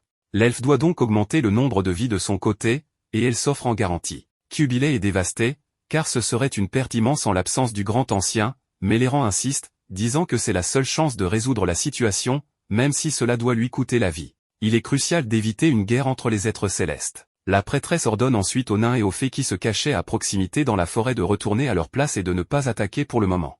Ensuite, elle appelle la petite fée Silk, que les combattants avaient rencontrée plus tôt. Silk lance un sort qui rapproche d'énormes lucioles de la rive, où les humains doivent s'asseoir pendant que les détails leur sont expliqués. À la tombée de la nuit, Kai observe Rin dormir dans le camp qu'ils ont installé. L'errant ne comprend pas pourquoi les humains restent éveillés alors qu'ils devraient allumer un feu, car ni elle ni aucun elfe ne prévoit de les attaquer pendant qu'ils dorment. En entendant cela, Kai baisse légèrement sa garde. L'errant mentionne ensuite qu'elle a entendu Jean dire que le garçon et les filles qui dorment actuellement sont ceux qui ont vaincu Vanessa, et elle veut savoir comment cela a été possible, et si les méthodes utilisées par l'homme seraient efficaces contre Alfreya également. Après tout, une fois qu'ils atteindront le palais des anges, il pourrait y avoir une confrontation avec le Seigneur céleste. À ce moment-là, si personne ne peut stopper le pouvoir du Seigneur, tout le monde mourra. Sur ce, elle se lève et avertit Kai que s'il fuit par peur, elle ne le laissera pas quitter la forêt vivant. Malgré le fait qu'il comprenne la position de l'elfe, Kai n'a pas les réponses qu'elle recherche.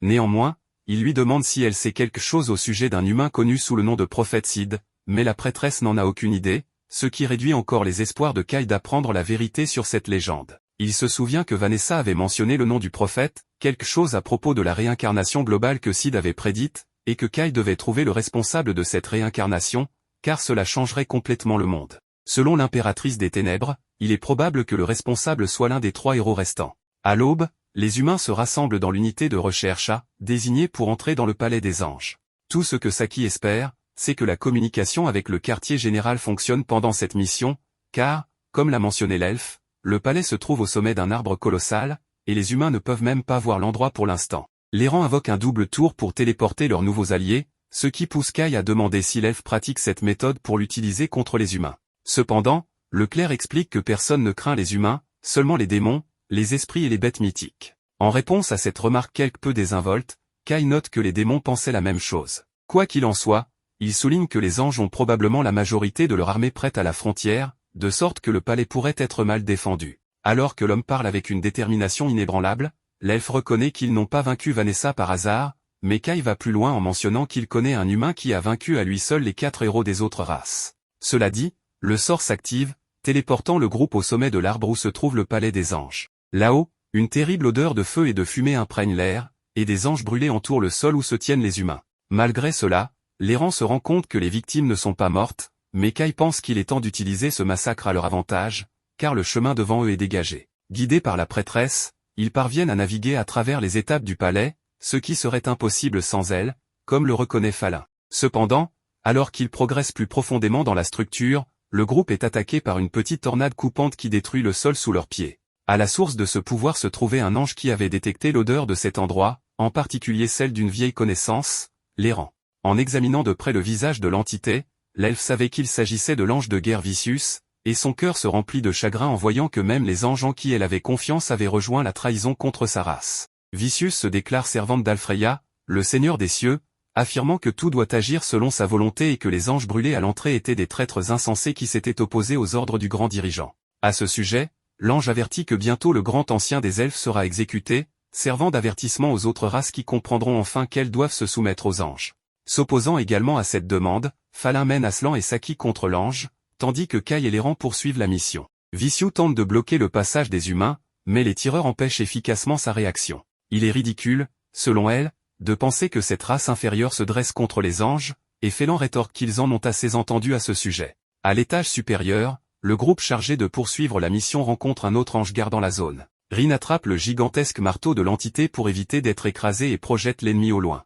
L'errant reconnaît cet être et identifie Rafalo, qui est furieux de la rébellion de l'elfe contre son maître. Cette fois, Rin assure qu'elle peut gérer cette menace seule, tandis que le reste du groupe doit continuer sans délai. Les 3 membres restants atteignent l'étage suivant, où l'errant crée des cercles magiques sur chaque pilier. Kai déduit qu'Alfreya se protège avec des dizaines de barrières, tandis que Jean s'excuse auprès de l'homme d'avoir laissé le combat contre Vanessa entre ses mains. Cette fois, elle promet de combattre à ses côtés. Une fois les cercles tracés, l'elfe active son pouvoir et transporte le duo à l'endroit où le grand ancien est emprisonné. En plus du grand ancien, Alfreya flotte dans le ciel, exigeant l'obéissance des êtres inférieurs qui n'ont pas d'aile et doivent lever les yeux pour voir les cieux. Selon lui, toutes les bénédictions viennent des cieux et sont accordées à la terre, mais il souhaite que seuls les anges reçoivent ces bénédictions. Pendant ce temps, Vicius récite quelques mots, activant un puissant sort de vent qui manque de peu de trancher les combattants en deux, mais il saute à l'instant exact pour éviter d'être déchiqueté. Avec ses lames enflammées, Falin charge l'entité qui ne sous-estime pas un adversaire de ce niveau, déviant son coup.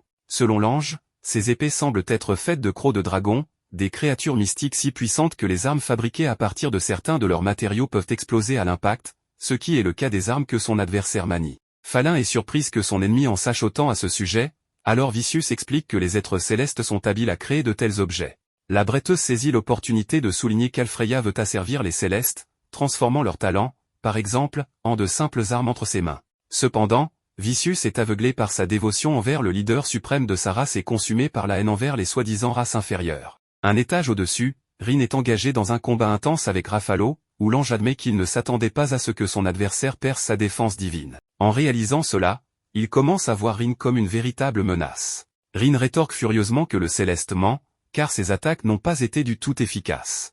Elle souligne également qu'elle méprise son attitude détendue, toujours condescendante, comme le font les anges envers les autres célestes et les autres races existantes. Insensible aux paroles de son adversaire, Rafalo hausse les épaules et demande de quelle créature elle est issue.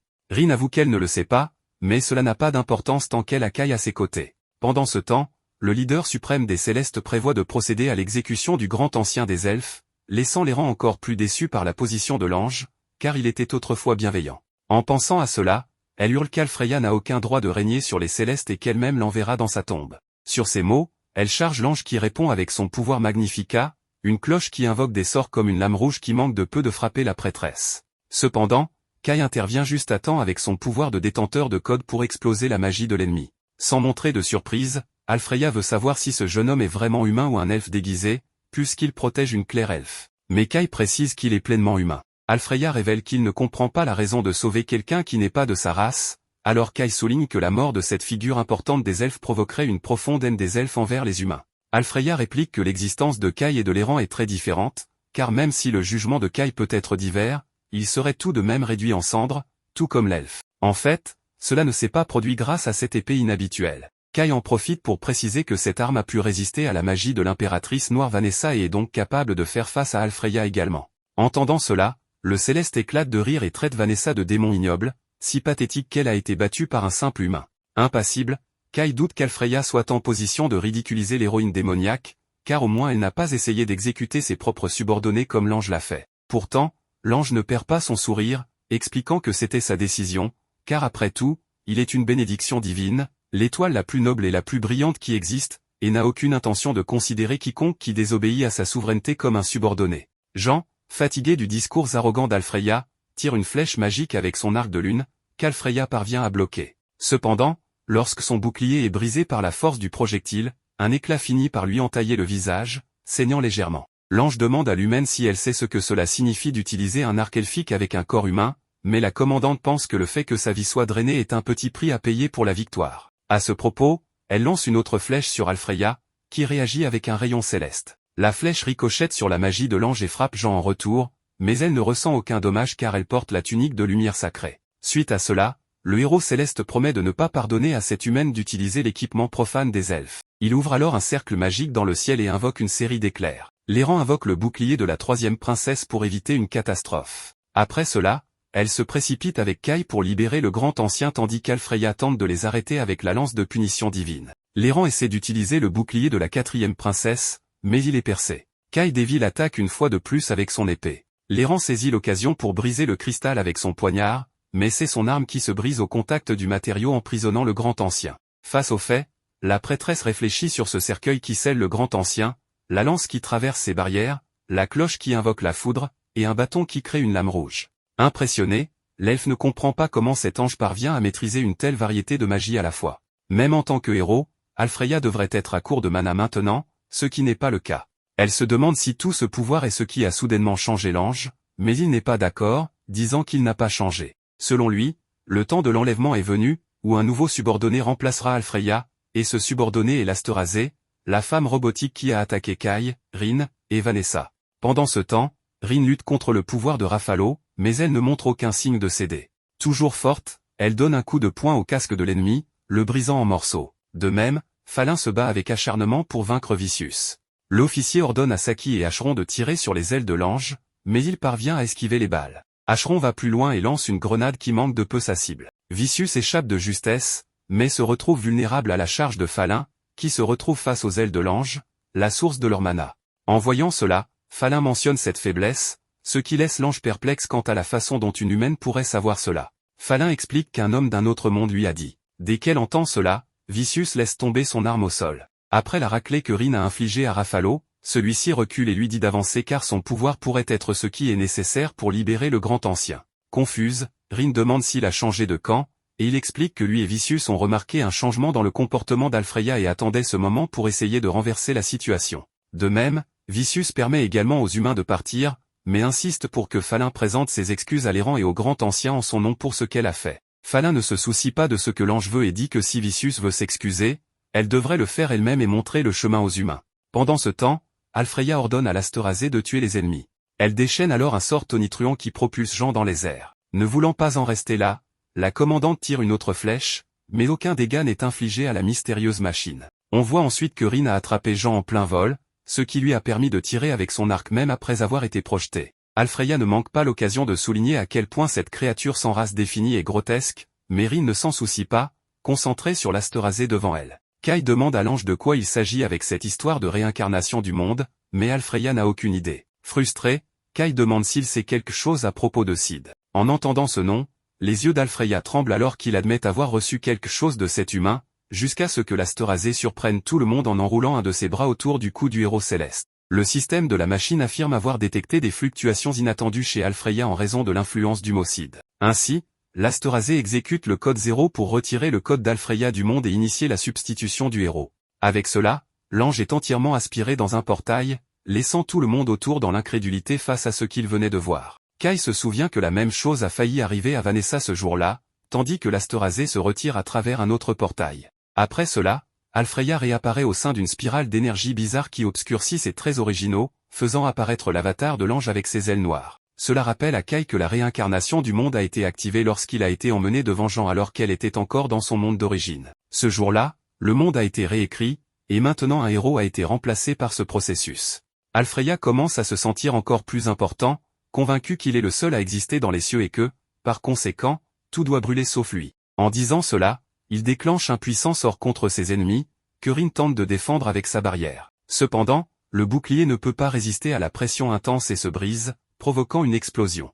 L'impact fait tomber Rin et les rangs, tandis que Kai tombe à genoux, utilisant son épée pour se soutenir. La prêtresse observe qu'Alfreya a utilisé de la magie sans la canaliser à travers ses objets, ce à quoi il répond que c'est une œuvre des cieux pour admirer son pouvoir. Les rangs essaient de ramener l'ange à la raison, affirmant qu'il délire et qu'il consomme sa vie dans le processus, surtout parce que les célestes sont fiers des objets qu'ils utilisent pour lancer des sorts. Mais cet ange ignore simplement cela et prend plaisir à lancer des sorts avec ses mains. Irrité, Alfreya attaque à nouveau, alors les rangs alignent toutes les princesses gardiennes pour invoquer la 6e princesse, une barrière magique à 6 couches.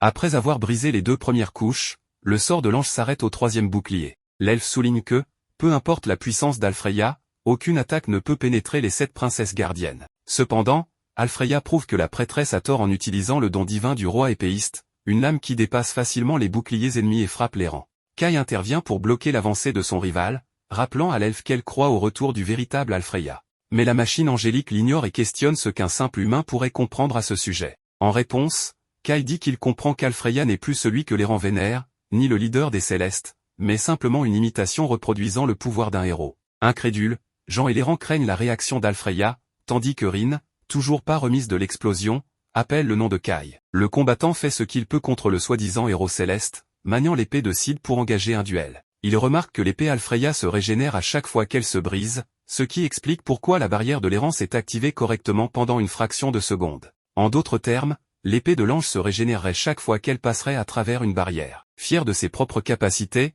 Alfreya répond que c'est l'œuvre des cieux, un pouvoir absolu qui ne peut être bloqué par un simple objet magique. En fait, il n'a pas besoin de tels objets, encore moins d'autres objets célestes, car il a été couronné par les cieux pour subjuguer les êtres inférieurs avec le don divin de l'épée. Le roi Kai souligne que les héros des 4 races qu'il connaît sont ceux qui se battent pour protéger leur peuple, mais Alfreya pense que c'est juste le genre de rhétorique que les races faibles utilisent. Dans cet esprit, Kai a l'intention de montrer l'esprit que les humains possèdent en raison de cette prétendue faiblesse. Avec la lame du prophète Sid, le soldat par les lourdes frappes de l'épée gigantesque de son ennemi, réussissant au point de presque frapper le céleste qui esquive de justesse le coup. Observant attentivement le combat, Jean se demande si Kai est supérieur à son rival en matière d'escrime, et Léran en est convaincu, mais avec une réserve. Fatigué du duel monotone à l'épée, Alfreya jette son arme et fait s'effondrer tout le palais des anges. Sans tarder, Léran demande à Jean de lui prêter sa force pour qu'elle puisse vaincre le Seigneur céleste. Kai tente de briser la barrière magique formée par son adversaire en portant de multiples coups d'épée. Bien que le bouclier n'ait pas été détruit,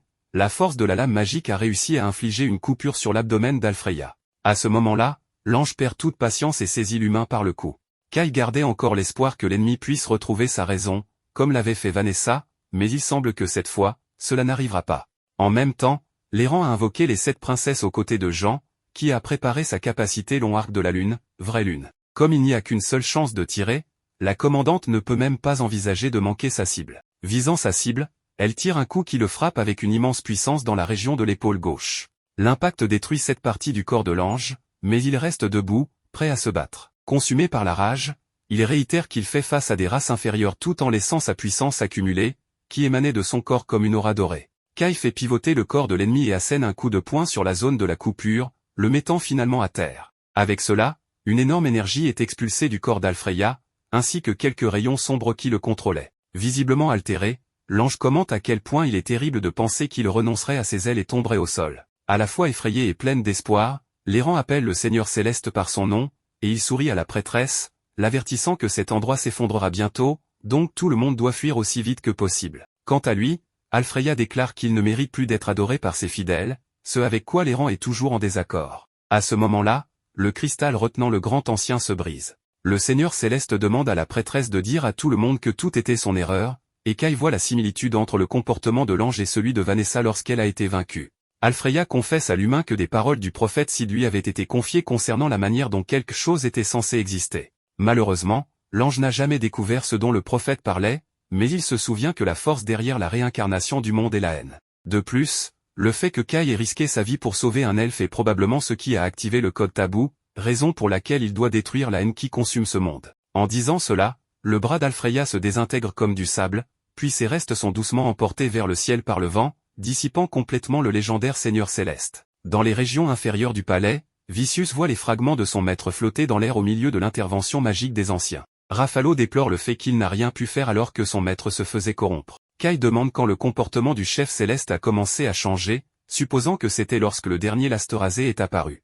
Raffalo croit que son leader a commencé à se distancer de ses alliés lorsque cette créature est apparue, et Kai ne comprend pas pourquoi Alfreya pensait que le dernier Lasterasé était son subordonné, surtout que la machine l'a attaqué. De plus, cette étrange créature a commencé à apparaître après qu'il ait sauvé Rin, comme si elle la surveillait. Dans un cauchemar, une femme d'une race inconnue était poursuivie par le dernier Lasterasé aux côtés du prophète Sid. L'homme demande si c'était la machine qui lui a fait cela, jusqu'à ce que lui et Rin soient attaqués. À ce moment-là, Rin se réveille effrayée et embrasse Kai. L'homme avoue qu'il s'inquiétait pour elle parce qu'elle ne se réveillait pas, mais dès qu'elle le rassure en lui disant qu'elle va bien, il se détend. Elle explique qu'elle était piégée dans un cauchemar, ce qui explique pourquoi elle dormait si profondément. Jean interrompt leur interaction pour parler de quelque chose, et Rin, surprise, demande depuis combien de temps la commandante est là. Jean explique qu'elle est là depuis le début, mais comme Rin ne voyait que Kai devant elle, elle ne l'avait même pas remarqué. Ainsi, la commandante leur rappelle qu'elle avait demandé à leur parler après le combat, puis mentionne que Falin lui a dit d'être prudente car tout le monde avait l'impression que Rin n'était pas humaine. Pourtant,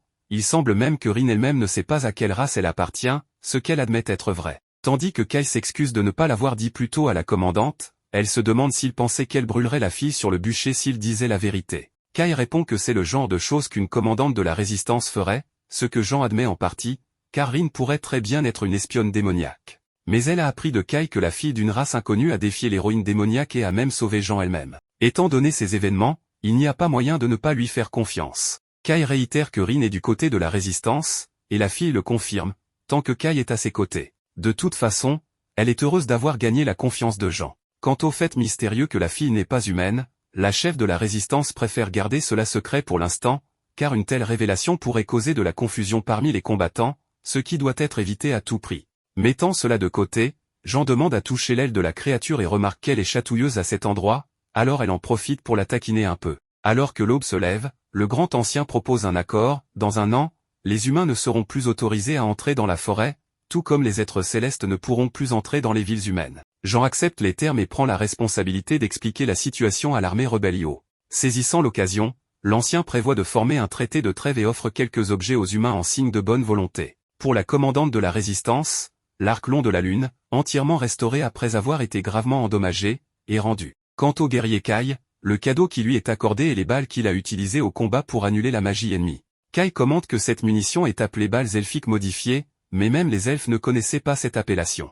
L'errant explique que les nains se sont intéressés à ce type d'objet lorsqu'ils ont découvert l'arme utilisée par l'humain, et qu'ils ont fabriqué ces munitions sans en avoir jamais entendu parler auparavant. D'ailleurs, c'est elle qui a fusionné le minerai d'iris pour ces balles, donc elle suggère de les appeler balles de lumière sainte elfique pour cette raison. Kai est réellement impressionné d'avoir son équipement produit par de véritables elfes. L'ancien admet ensuite que les Célestes auraient été plongés dans une guerre civile sans le soutien des humains visiteurs, et elle demande si Jean et ses troupes prévoient de combattre les esprits et les bêtes mythiques à l'ouest. La commandante humaine s'excuse, mais dit qu'elle ne peut pas partager d'informations internes avec d'autres races. L'ancien considère cela comme une décision sage, mais note que la Fédération Urza devra traverser le territoire céleste pour atteindre ses objectifs, donc elle imagine qu'ils auront besoin d'un guide. Jean ne comprend pas pourquoi la chef elfe offre cette aide, alors l'ancien explique qu'elle doit découvrir pourquoi Alfreya a fini par devenir ce qu'elle est, car tout ce qu'ils savent maintenant, c'est que le Seigneur Céleste a commencé à changer de comportement il y a environ 10 ans, après avoir affronté un intrus qui avait franchi les frontières occidentales. Ruffalo a été témoin de la scène où les deux se faisaient face, mais ils ne semblaient pas se battre, cela ressemblait plutôt à une sorte de complot. C'est après cela que le dernier Lasterasé est apparu avec Alfreya. Avec tout cela en tête, le grand ancien doit comprendre l'origine de cette interaction entre le Seigneur Céleste et le roi des Crocs, c'est pourquoi elle ordonne à l'errant de servir de guide aux humains. La prêtresse est outrée par cette décision, visiblement frustrée de devoir jouer ce rôle, mais la chef elfe mentionne que sa subordonnée n'a jamais quitté le côté de cet humain nommé Kai. Saisissant l'occasion, Rin remarque qu'elle pensait la même chose. L'elfe tente de se justifier en bégayant, mais Rin augmente l'hostilité et demande directement si l'errant veut le corps du garçon.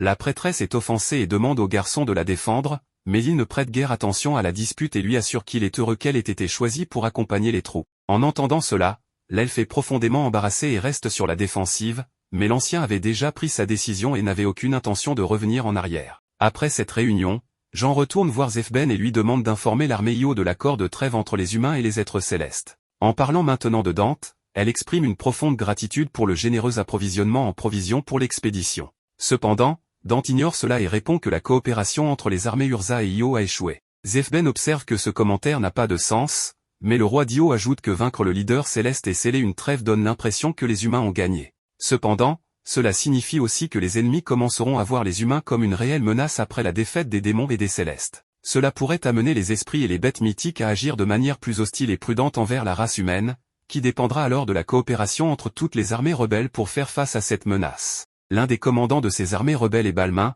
le roi fauve, qui continue de combattre les esprits du Sud et est un ancien ami de Jean, ainsi qu'un héros vétéran. À ce sujet, Jean déclare qu'elle doit une dette à ce grand commandant, ce qui pousse Dante à supposer que Balmain est un homme digne de la confiance de Jean, contrairement à lui-même. Bien que Jean ne soit pas d'accord, le leader d'Io souligne que les attaques surprises ne seront plus possibles, donc si Balmain est un officier digne de confiance, il serait sage d'établir une alliance avec lui et les autres chefs rebelles. Dans tous les cas, Dante estime que Jean doit changer de tactique à partir de maintenant. Falin intervient et s'excuse pour sa rudesse, mais précise que Dante devrait baisser un peu son ego s'il veut jouer un rôle important dans la direction de l'humanité. En réponse, il confesse qu'il préférerait laisser cette responsabilité à Jean, mais puisque la commandante vient de déclarer qu'elle n'a aucune intention de diriger l'humanité, Dante exige que la fédération Urza se retire avant que les esprits et les bêtes mythiques n'attaquent. Loin de là, Ratier, le roi des Crocs et Kyoko, la souveraine des esprits, discutent de la défaite de Vanessa et d'Alfreya. Ratier croit que l'ange est tombé parce qu'elle a accepté le pouvoir superficiel de l'Asterasé,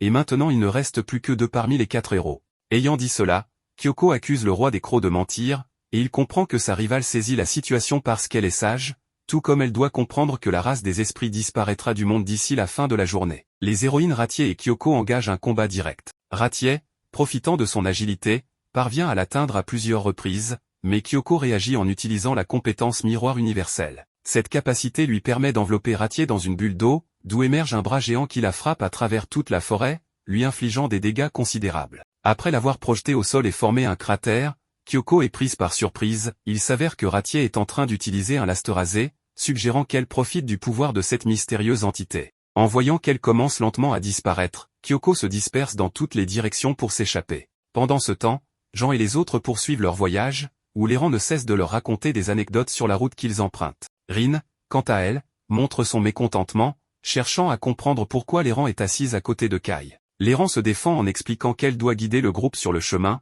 donc elle n'avait pas d'autre choix. Kai approuve, soulignant que l'errant est professeur à la Fédération. Saki lui demande alors s'il ne risque pas de créer un grand émoi si les gens découvrent qu'ils sont accompagnés d'une elfe, car ses oreilles pourraient la trahir. L'errant explique que ses vêtements sont imprégnés de magie d'inhibition cognitive, et que ceux qui ne sont pas au courant penseront simplement qu'elle est une humaine ordinaire. Cela signifie aussi qu'elle a bien plus de talent que Rin, ce qui provoque une dispute entre elles deux. À ce moment-là, Jean les contacte par radio pour demander à l'errant combien de temps il reste avant d'arriver à la Fédération Urne. Elle répond qu'à ce rythme, il leur reste environ 3 jours. De plus, s'il continue encore une demi-journée, il y a un endroit avec de nombreuses sources chaudes, ce que Jean voit comme un bon endroit pour se reposer et décide d'y aller. Soudain, Falin leur montre des parties de la forêt sur le chemin qui semblent dévorées, suggérant que cela pourrait être l'œuvre des bêtes. Cela rappelle à Jean l'attaque qu'ils ont subie auparavant par cette race, ce qui la pousse à supposer que les bêtes ont déjà commencé à envahir et à traverser la frontière. Revenant au combat des héroïnes, Ratier découvre que Kyoko a réussi à s'échapper,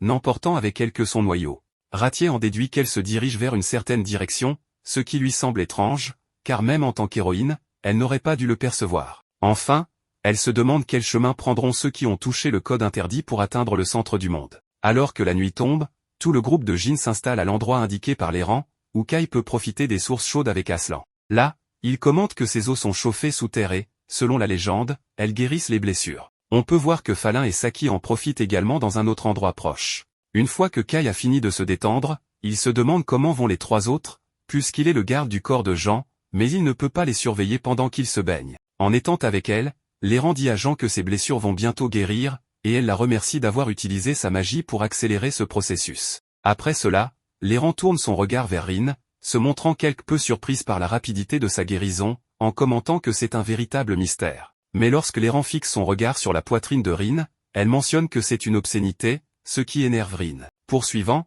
l'errant lui dit qu'elle ressemble à une succube avec autant de poitrine et de fesses, mais Rin réplique en disant qu'elle pense ainsi parce qu'elle est plate et jalouse. Finalement, les deux se disputent à nouveau, mais Jean interrompt ce moment en leur demandant de lui prêter attention, car elle veut leur parler de quelque chose qu'elle a déjà discuté avec Kai. Nous revenons alors à la discussion entre Jean et Kai. Le sujet porte sur la réincarnation du monde et le code holder, un concept que Jean ne comprend pas vraiment.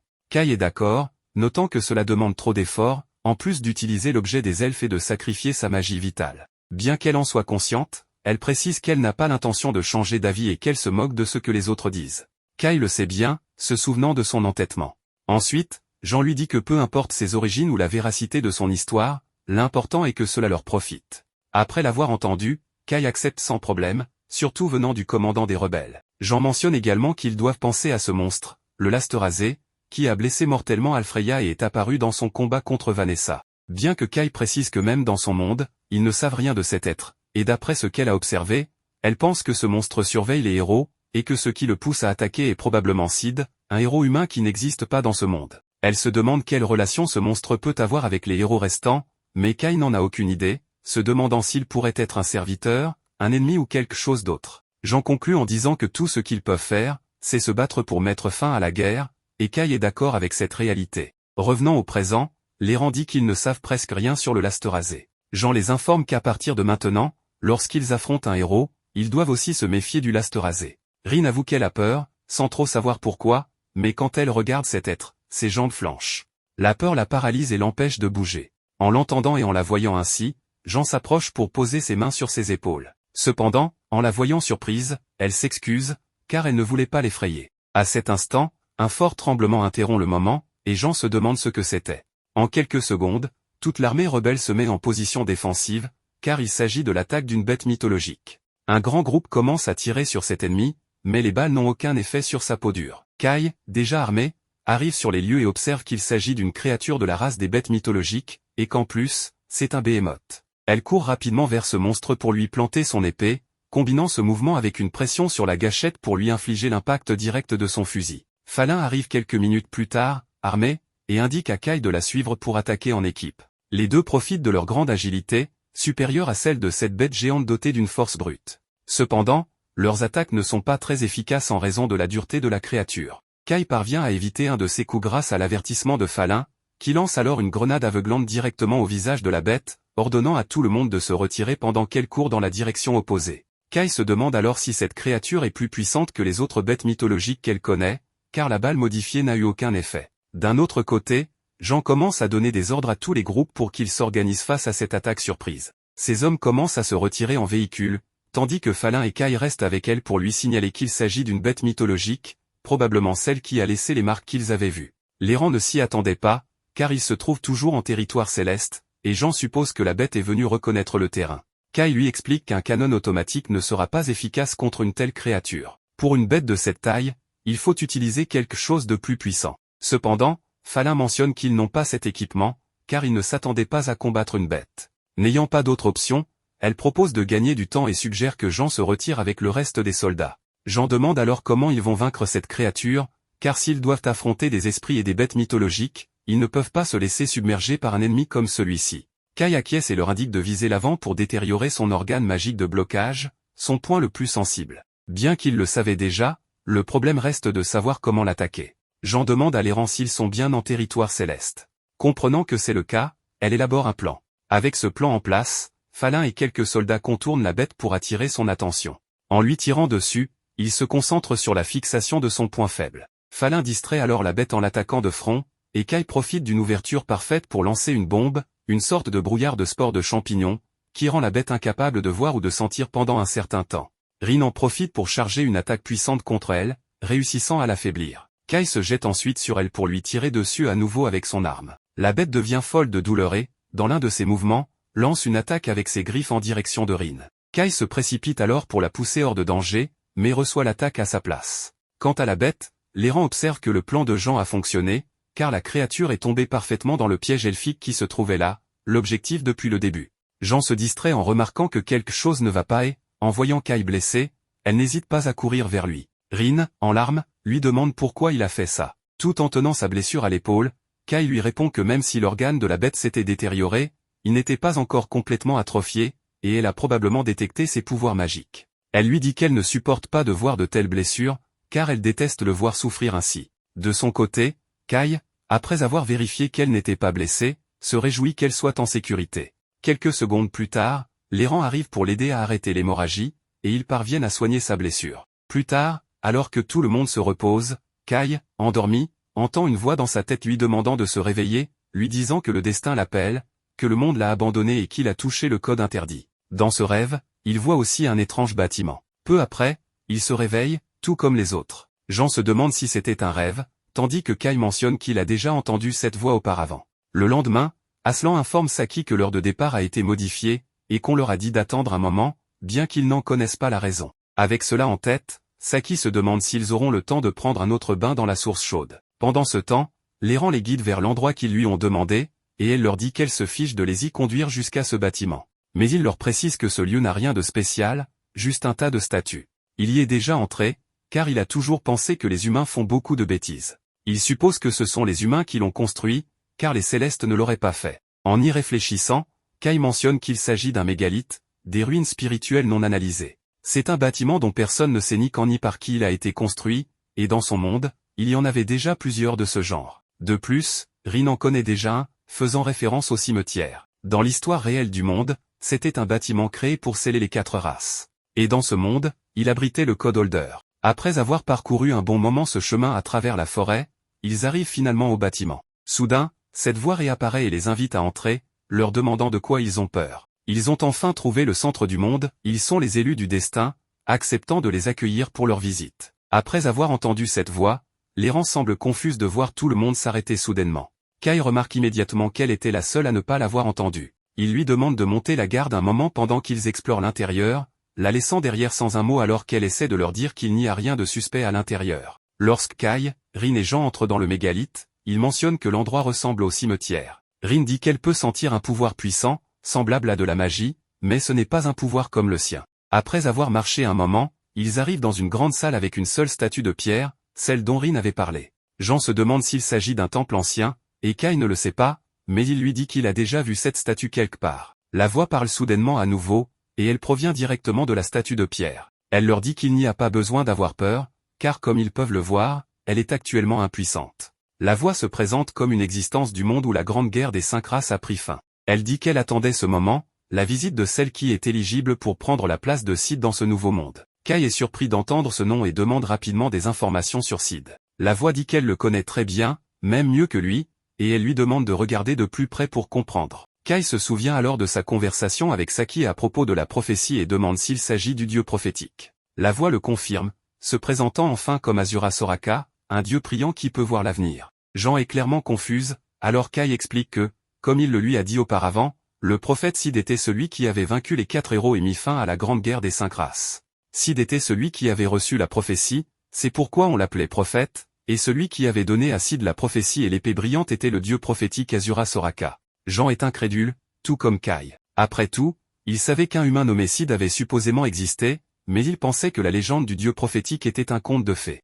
Azura leur dit que depuis longtemps, les humains l'ont vénéré, et c'est pourquoi, lorsque la grande guerre des 5 races a éclaté, elle a fait créer le détenteur du code pour protéger l'humanité. Le détenteur du code peut trancher le destin, séparer le destin inutile de la mort de ce monde. Kai se souvient alors exactement du moment où il a entendu cette voix auparavant, disant qu'il a l'impression qu'elle l'a beaucoup aidé. Azura lui dit que dans ce monde sans Sid, elle est très heureuse que ce soit lui qui ait trouvé le détenteur du code. Jean lui demande alors ce qu'elle leur veut, et Azura répond qu'elle a une prophétie pour eux. C'est tout ce qu'elle peut faire pour eux maintenant, car elle a épuisé toute sa force pour créer le détenteur du code, et c'est pourquoi elle n'a pas pu arrêter la réincarnation du monde. Kai lui demande ce qu'est exactement la réincarnation du monde, mais Asura avoue que malheureusement, cela dépasse ses connaissances. Ce qu'elle sait avec certitude, c'est que le monde a été réécrit par cette fausse histoire à cause de la réincarnation du monde. La présence de Sid a été effacée, l'histoire où l'humanité a gagné a été effacée, et un faux monde a été créé. Jean l'arrête là, visiblement bouleversée, disant qu'elle ne peut pas croire quelque chose comme ça.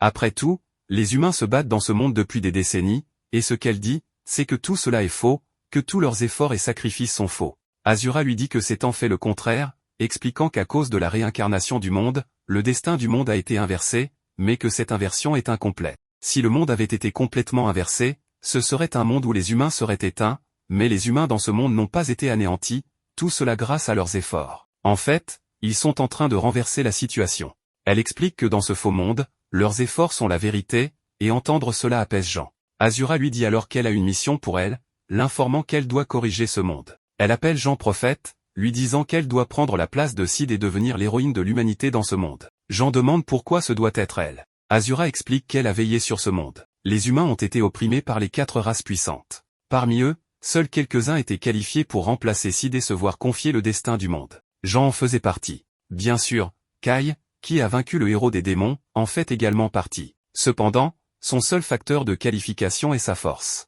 Il n'est pas censé être dans ce monde à l'origine, alors elle a décidé que Jean était la mieux adaptée. Elle doit faire comme elle l'a toujours fait, diriger ses subordonnés et continuer à se battre pour vaincre les héros des 4 races et l'Asterasé. Kai lui demande si elle sait ce qu'est réellement l'Asterasé, mais Asura lui répond que non, disant que c'est un étrange monstre qui n'existe même pas dans l'histoire originale. Jean lui demande alors ce qui arrivera à ce monde une fois qu'ils auront vaincu les héros des 4 races et l'Asterasé. Asura explique que cela dépend de l'étendue de l'érosion causée par la réincarnation du monde. Après tout, personne ne peut déterminer à quel point le monde a été réécrit. Que ce soit restauré au monde original où les humains ont gagné, ou que cela continue dans son état actuel après que les humains aient revendiqué la victoire, personne ne le saura jusqu'à ce que le moment arrive. Asura informe également Kai qu'elle a de grandes attentes envers lui et Rin. Après cela, elle demande à Jean de se mettre en route pour devenir la nouvelle héroïne de l'humanité. Alors qu'ils partent, Rin semble mal à l'aise et avoue qu'elle ne pouvait pas dire si cette voie était dangereuse ou non. Elle se sentait réconfortée d'une certaine manière, mais cela lui donnait aussi un mauvais pressentiment. Kai essaie de la rassurer, disant que si elle a créé le détenteur du code, il pense qu'au moins elle n'est pas l'ennemi de l'humanité. Une fois qu'il retrouve les rangs, Jean s'assure que rien de particulier ne s'est passé et décide de garder secret ce qui s'est passé, disant qu'ils n'ont trouvé qu'une étrange statue de pierre. Avant qu'ils ne repartent, les rangs demandent à Rin d'aller cueillir des fruits pour elle, en pointant le sommet d'un arbre. Elle explique que c'est un fruit de sauge d'hiver et qu'il agit comme un médicament spirituel pouvant guérir n'importe quelle blessure. Rin se plaint seulement de son attitude autoritaire. Kai mentionne à nouveau le sujet de la prophétie à Jean. Il lui dit qu'il est avec elle jusqu'à la fin. Après tout, ils vont mettre fin à la grande guerre des 5 races et il fera tout son possible pour y parvenir. Jean est d'accord avec lui, semblant plus calme, disant que la prophétie n'a pas d'importance et qu'ils doivent simplement faire ce qu'ils ont à faire. Kai mentionne que c'est une chose à propos d'elle qui est toujours la même, à la fois dans ce monde et dans l'ancien. Elle lui dit qu'elle n'arrive toujours pas à y croire complètement, mais elle lui demande quelle sorte de relation ils avaient dans son ancien monde. Kai lui dit qu'ils étaient des amis d'enfance, des collègues et des amis, il suppose, sans plus élaborer. Jean est d'abord surprise, mais elle lui demande s'il voudrait être son ami dans ce monde aussi, et il semble heureux d'accepter, bien qu'il demande si quelque chose va changer par rapport à ce qu'ils ont été. Elle lui dit qu'il est probablement le seul à ne pas être perturbé par l'idée de devenir son ami, après tout, elle n'a pas d'autres amis. Il se sourit, partageant un moment mignon jusqu'à ce que les rangs et Rin les rejoignent, revenant avec un tas de ces fruits que les rangs avaient mentionnés. Une fois de retour dans les véhicules, les rangs continuent de se chamailler avec Rin à propos des fruits qu'ils ont collectés, disant que c'est un médicament spirituel elfique, bien que Rin assure que Kai mourra s'il boit quelque chose d'aussi malodorant, affirmant que ce n'est que de l'eau boueuse faite de fraises pourries. Rin décide alors de boire pour prouver son point, mais elle vomit immédiatement. Malgré tout, elle dit que plus le goût est mauvais, mieux ça fonctionne, et elle tend une tasse à Kai pour qu'il boive. Rin essaie de l'arrêter, mais avant qu'il ne puisse faire quoi que ce soit, Jean parle à travers la radio, informant qu'ils vont bientôt traverser la frontière de la Fédération Urne, ils doivent donc rester en alerte. Saki sort alors la tête du véhicule pour regarder au loin et remarque un bâtiment étrange, demandant à Kai s'il sait ce que c'est. C'est un triangle parfait d'un noir profond et il ressemble à une ruine. En entendant cette description, Kai se demande immédiatement s'il s'agit d'un cimetière, et tous les véhicules s'arrêtent pour voir ce que c'est. Jean demande si c'était le type de bâtiment où les 4 races étaient scellées dans son monde.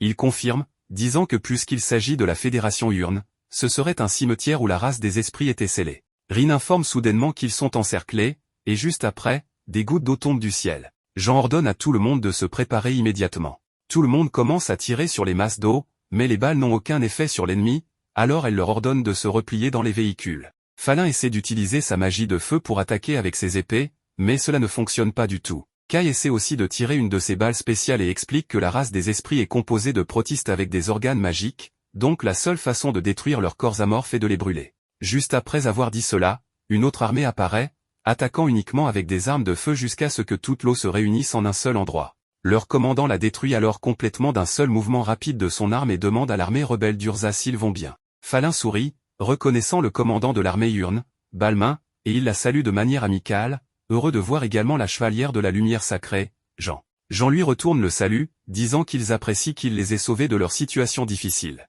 Il dit qu'elle et son armée ont bien résisté contre les esprits, considérant que c'était une embuscade et qu'ils étaient encerclés. Avant qu'il ne puisse dire autre chose, Falin l'interrompt et demande à Jean d'avancer rapidement. Balmain se plaint, disant qu'il n'avait pas fini de parler, mais elle mentionne qu'il parle toujours trop longtemps. Vaincu, il demande à son personnel de se retirer et Rin informe Kai qu'ils sont toujours là. Tout le monde se tient sur ses gardes et en quelques secondes, une énorme masse d'eau apparaît devant eux. Ils tirent de toute leur force, mais cela ne fonctionne pas du tout, et Rin mentionne que c'est problématique car ils ne savent pas quel effet leur magie a sur les esprits. Cela donne apparemment une idée à Kai et il informe immédiatement Jean qu'il va ouvrir un passage, lui demandant de foncer d'un coup. Il monte rapidement dans les véhicules et Kai prépare une de ses balles, visant son arme vers l'énorme masse d'eau. Une fois qu'il tire, la balle crée une énorme ouverture qui permet à tous les véhicules d'avancer. Il dit que c'est exactement ce qu'il attendait d'une véritable balle de lumière sacrée elfique fabriquée par les nains. L'énorme masse d'eau se désintègre rapidement et Balmain communique par radio, disant à Jean qu'elle semble avoir un subordonné exceptionnel. Cependant, Jean le corrige, précisant que Kai n'est pas son subordonné mais son ami. Laissant cela de côté, elle lui demande rapidement d'avoir une réunion stratégique et il accepte, bien qu'il l'informe qu'il y a un endroit où il aimerait s'arrêter un peu d'abord. Ils arrivent à un lac et Balmain explique qu'ils étaient venus à l'origine pour l'enquêter. Il mentionne que c'est clair sur toutes les cartes qu'il regarde et que cet endroit s'appelle les plaines du Grand Arc, mais à l'origine il n'y avait pas de lac ici. Rin prend alors la parole, disant qu'il a tort car ce qu'il regarde n'est pas un lac mais un esprit. Soudain, l'eau du prétendu lac jaillit jusqu'à créer une sphère sombre qui atterrit sur le sol et se transforme rapidement en héros des esprits, le souverain des esprits Rikugan Kyoko.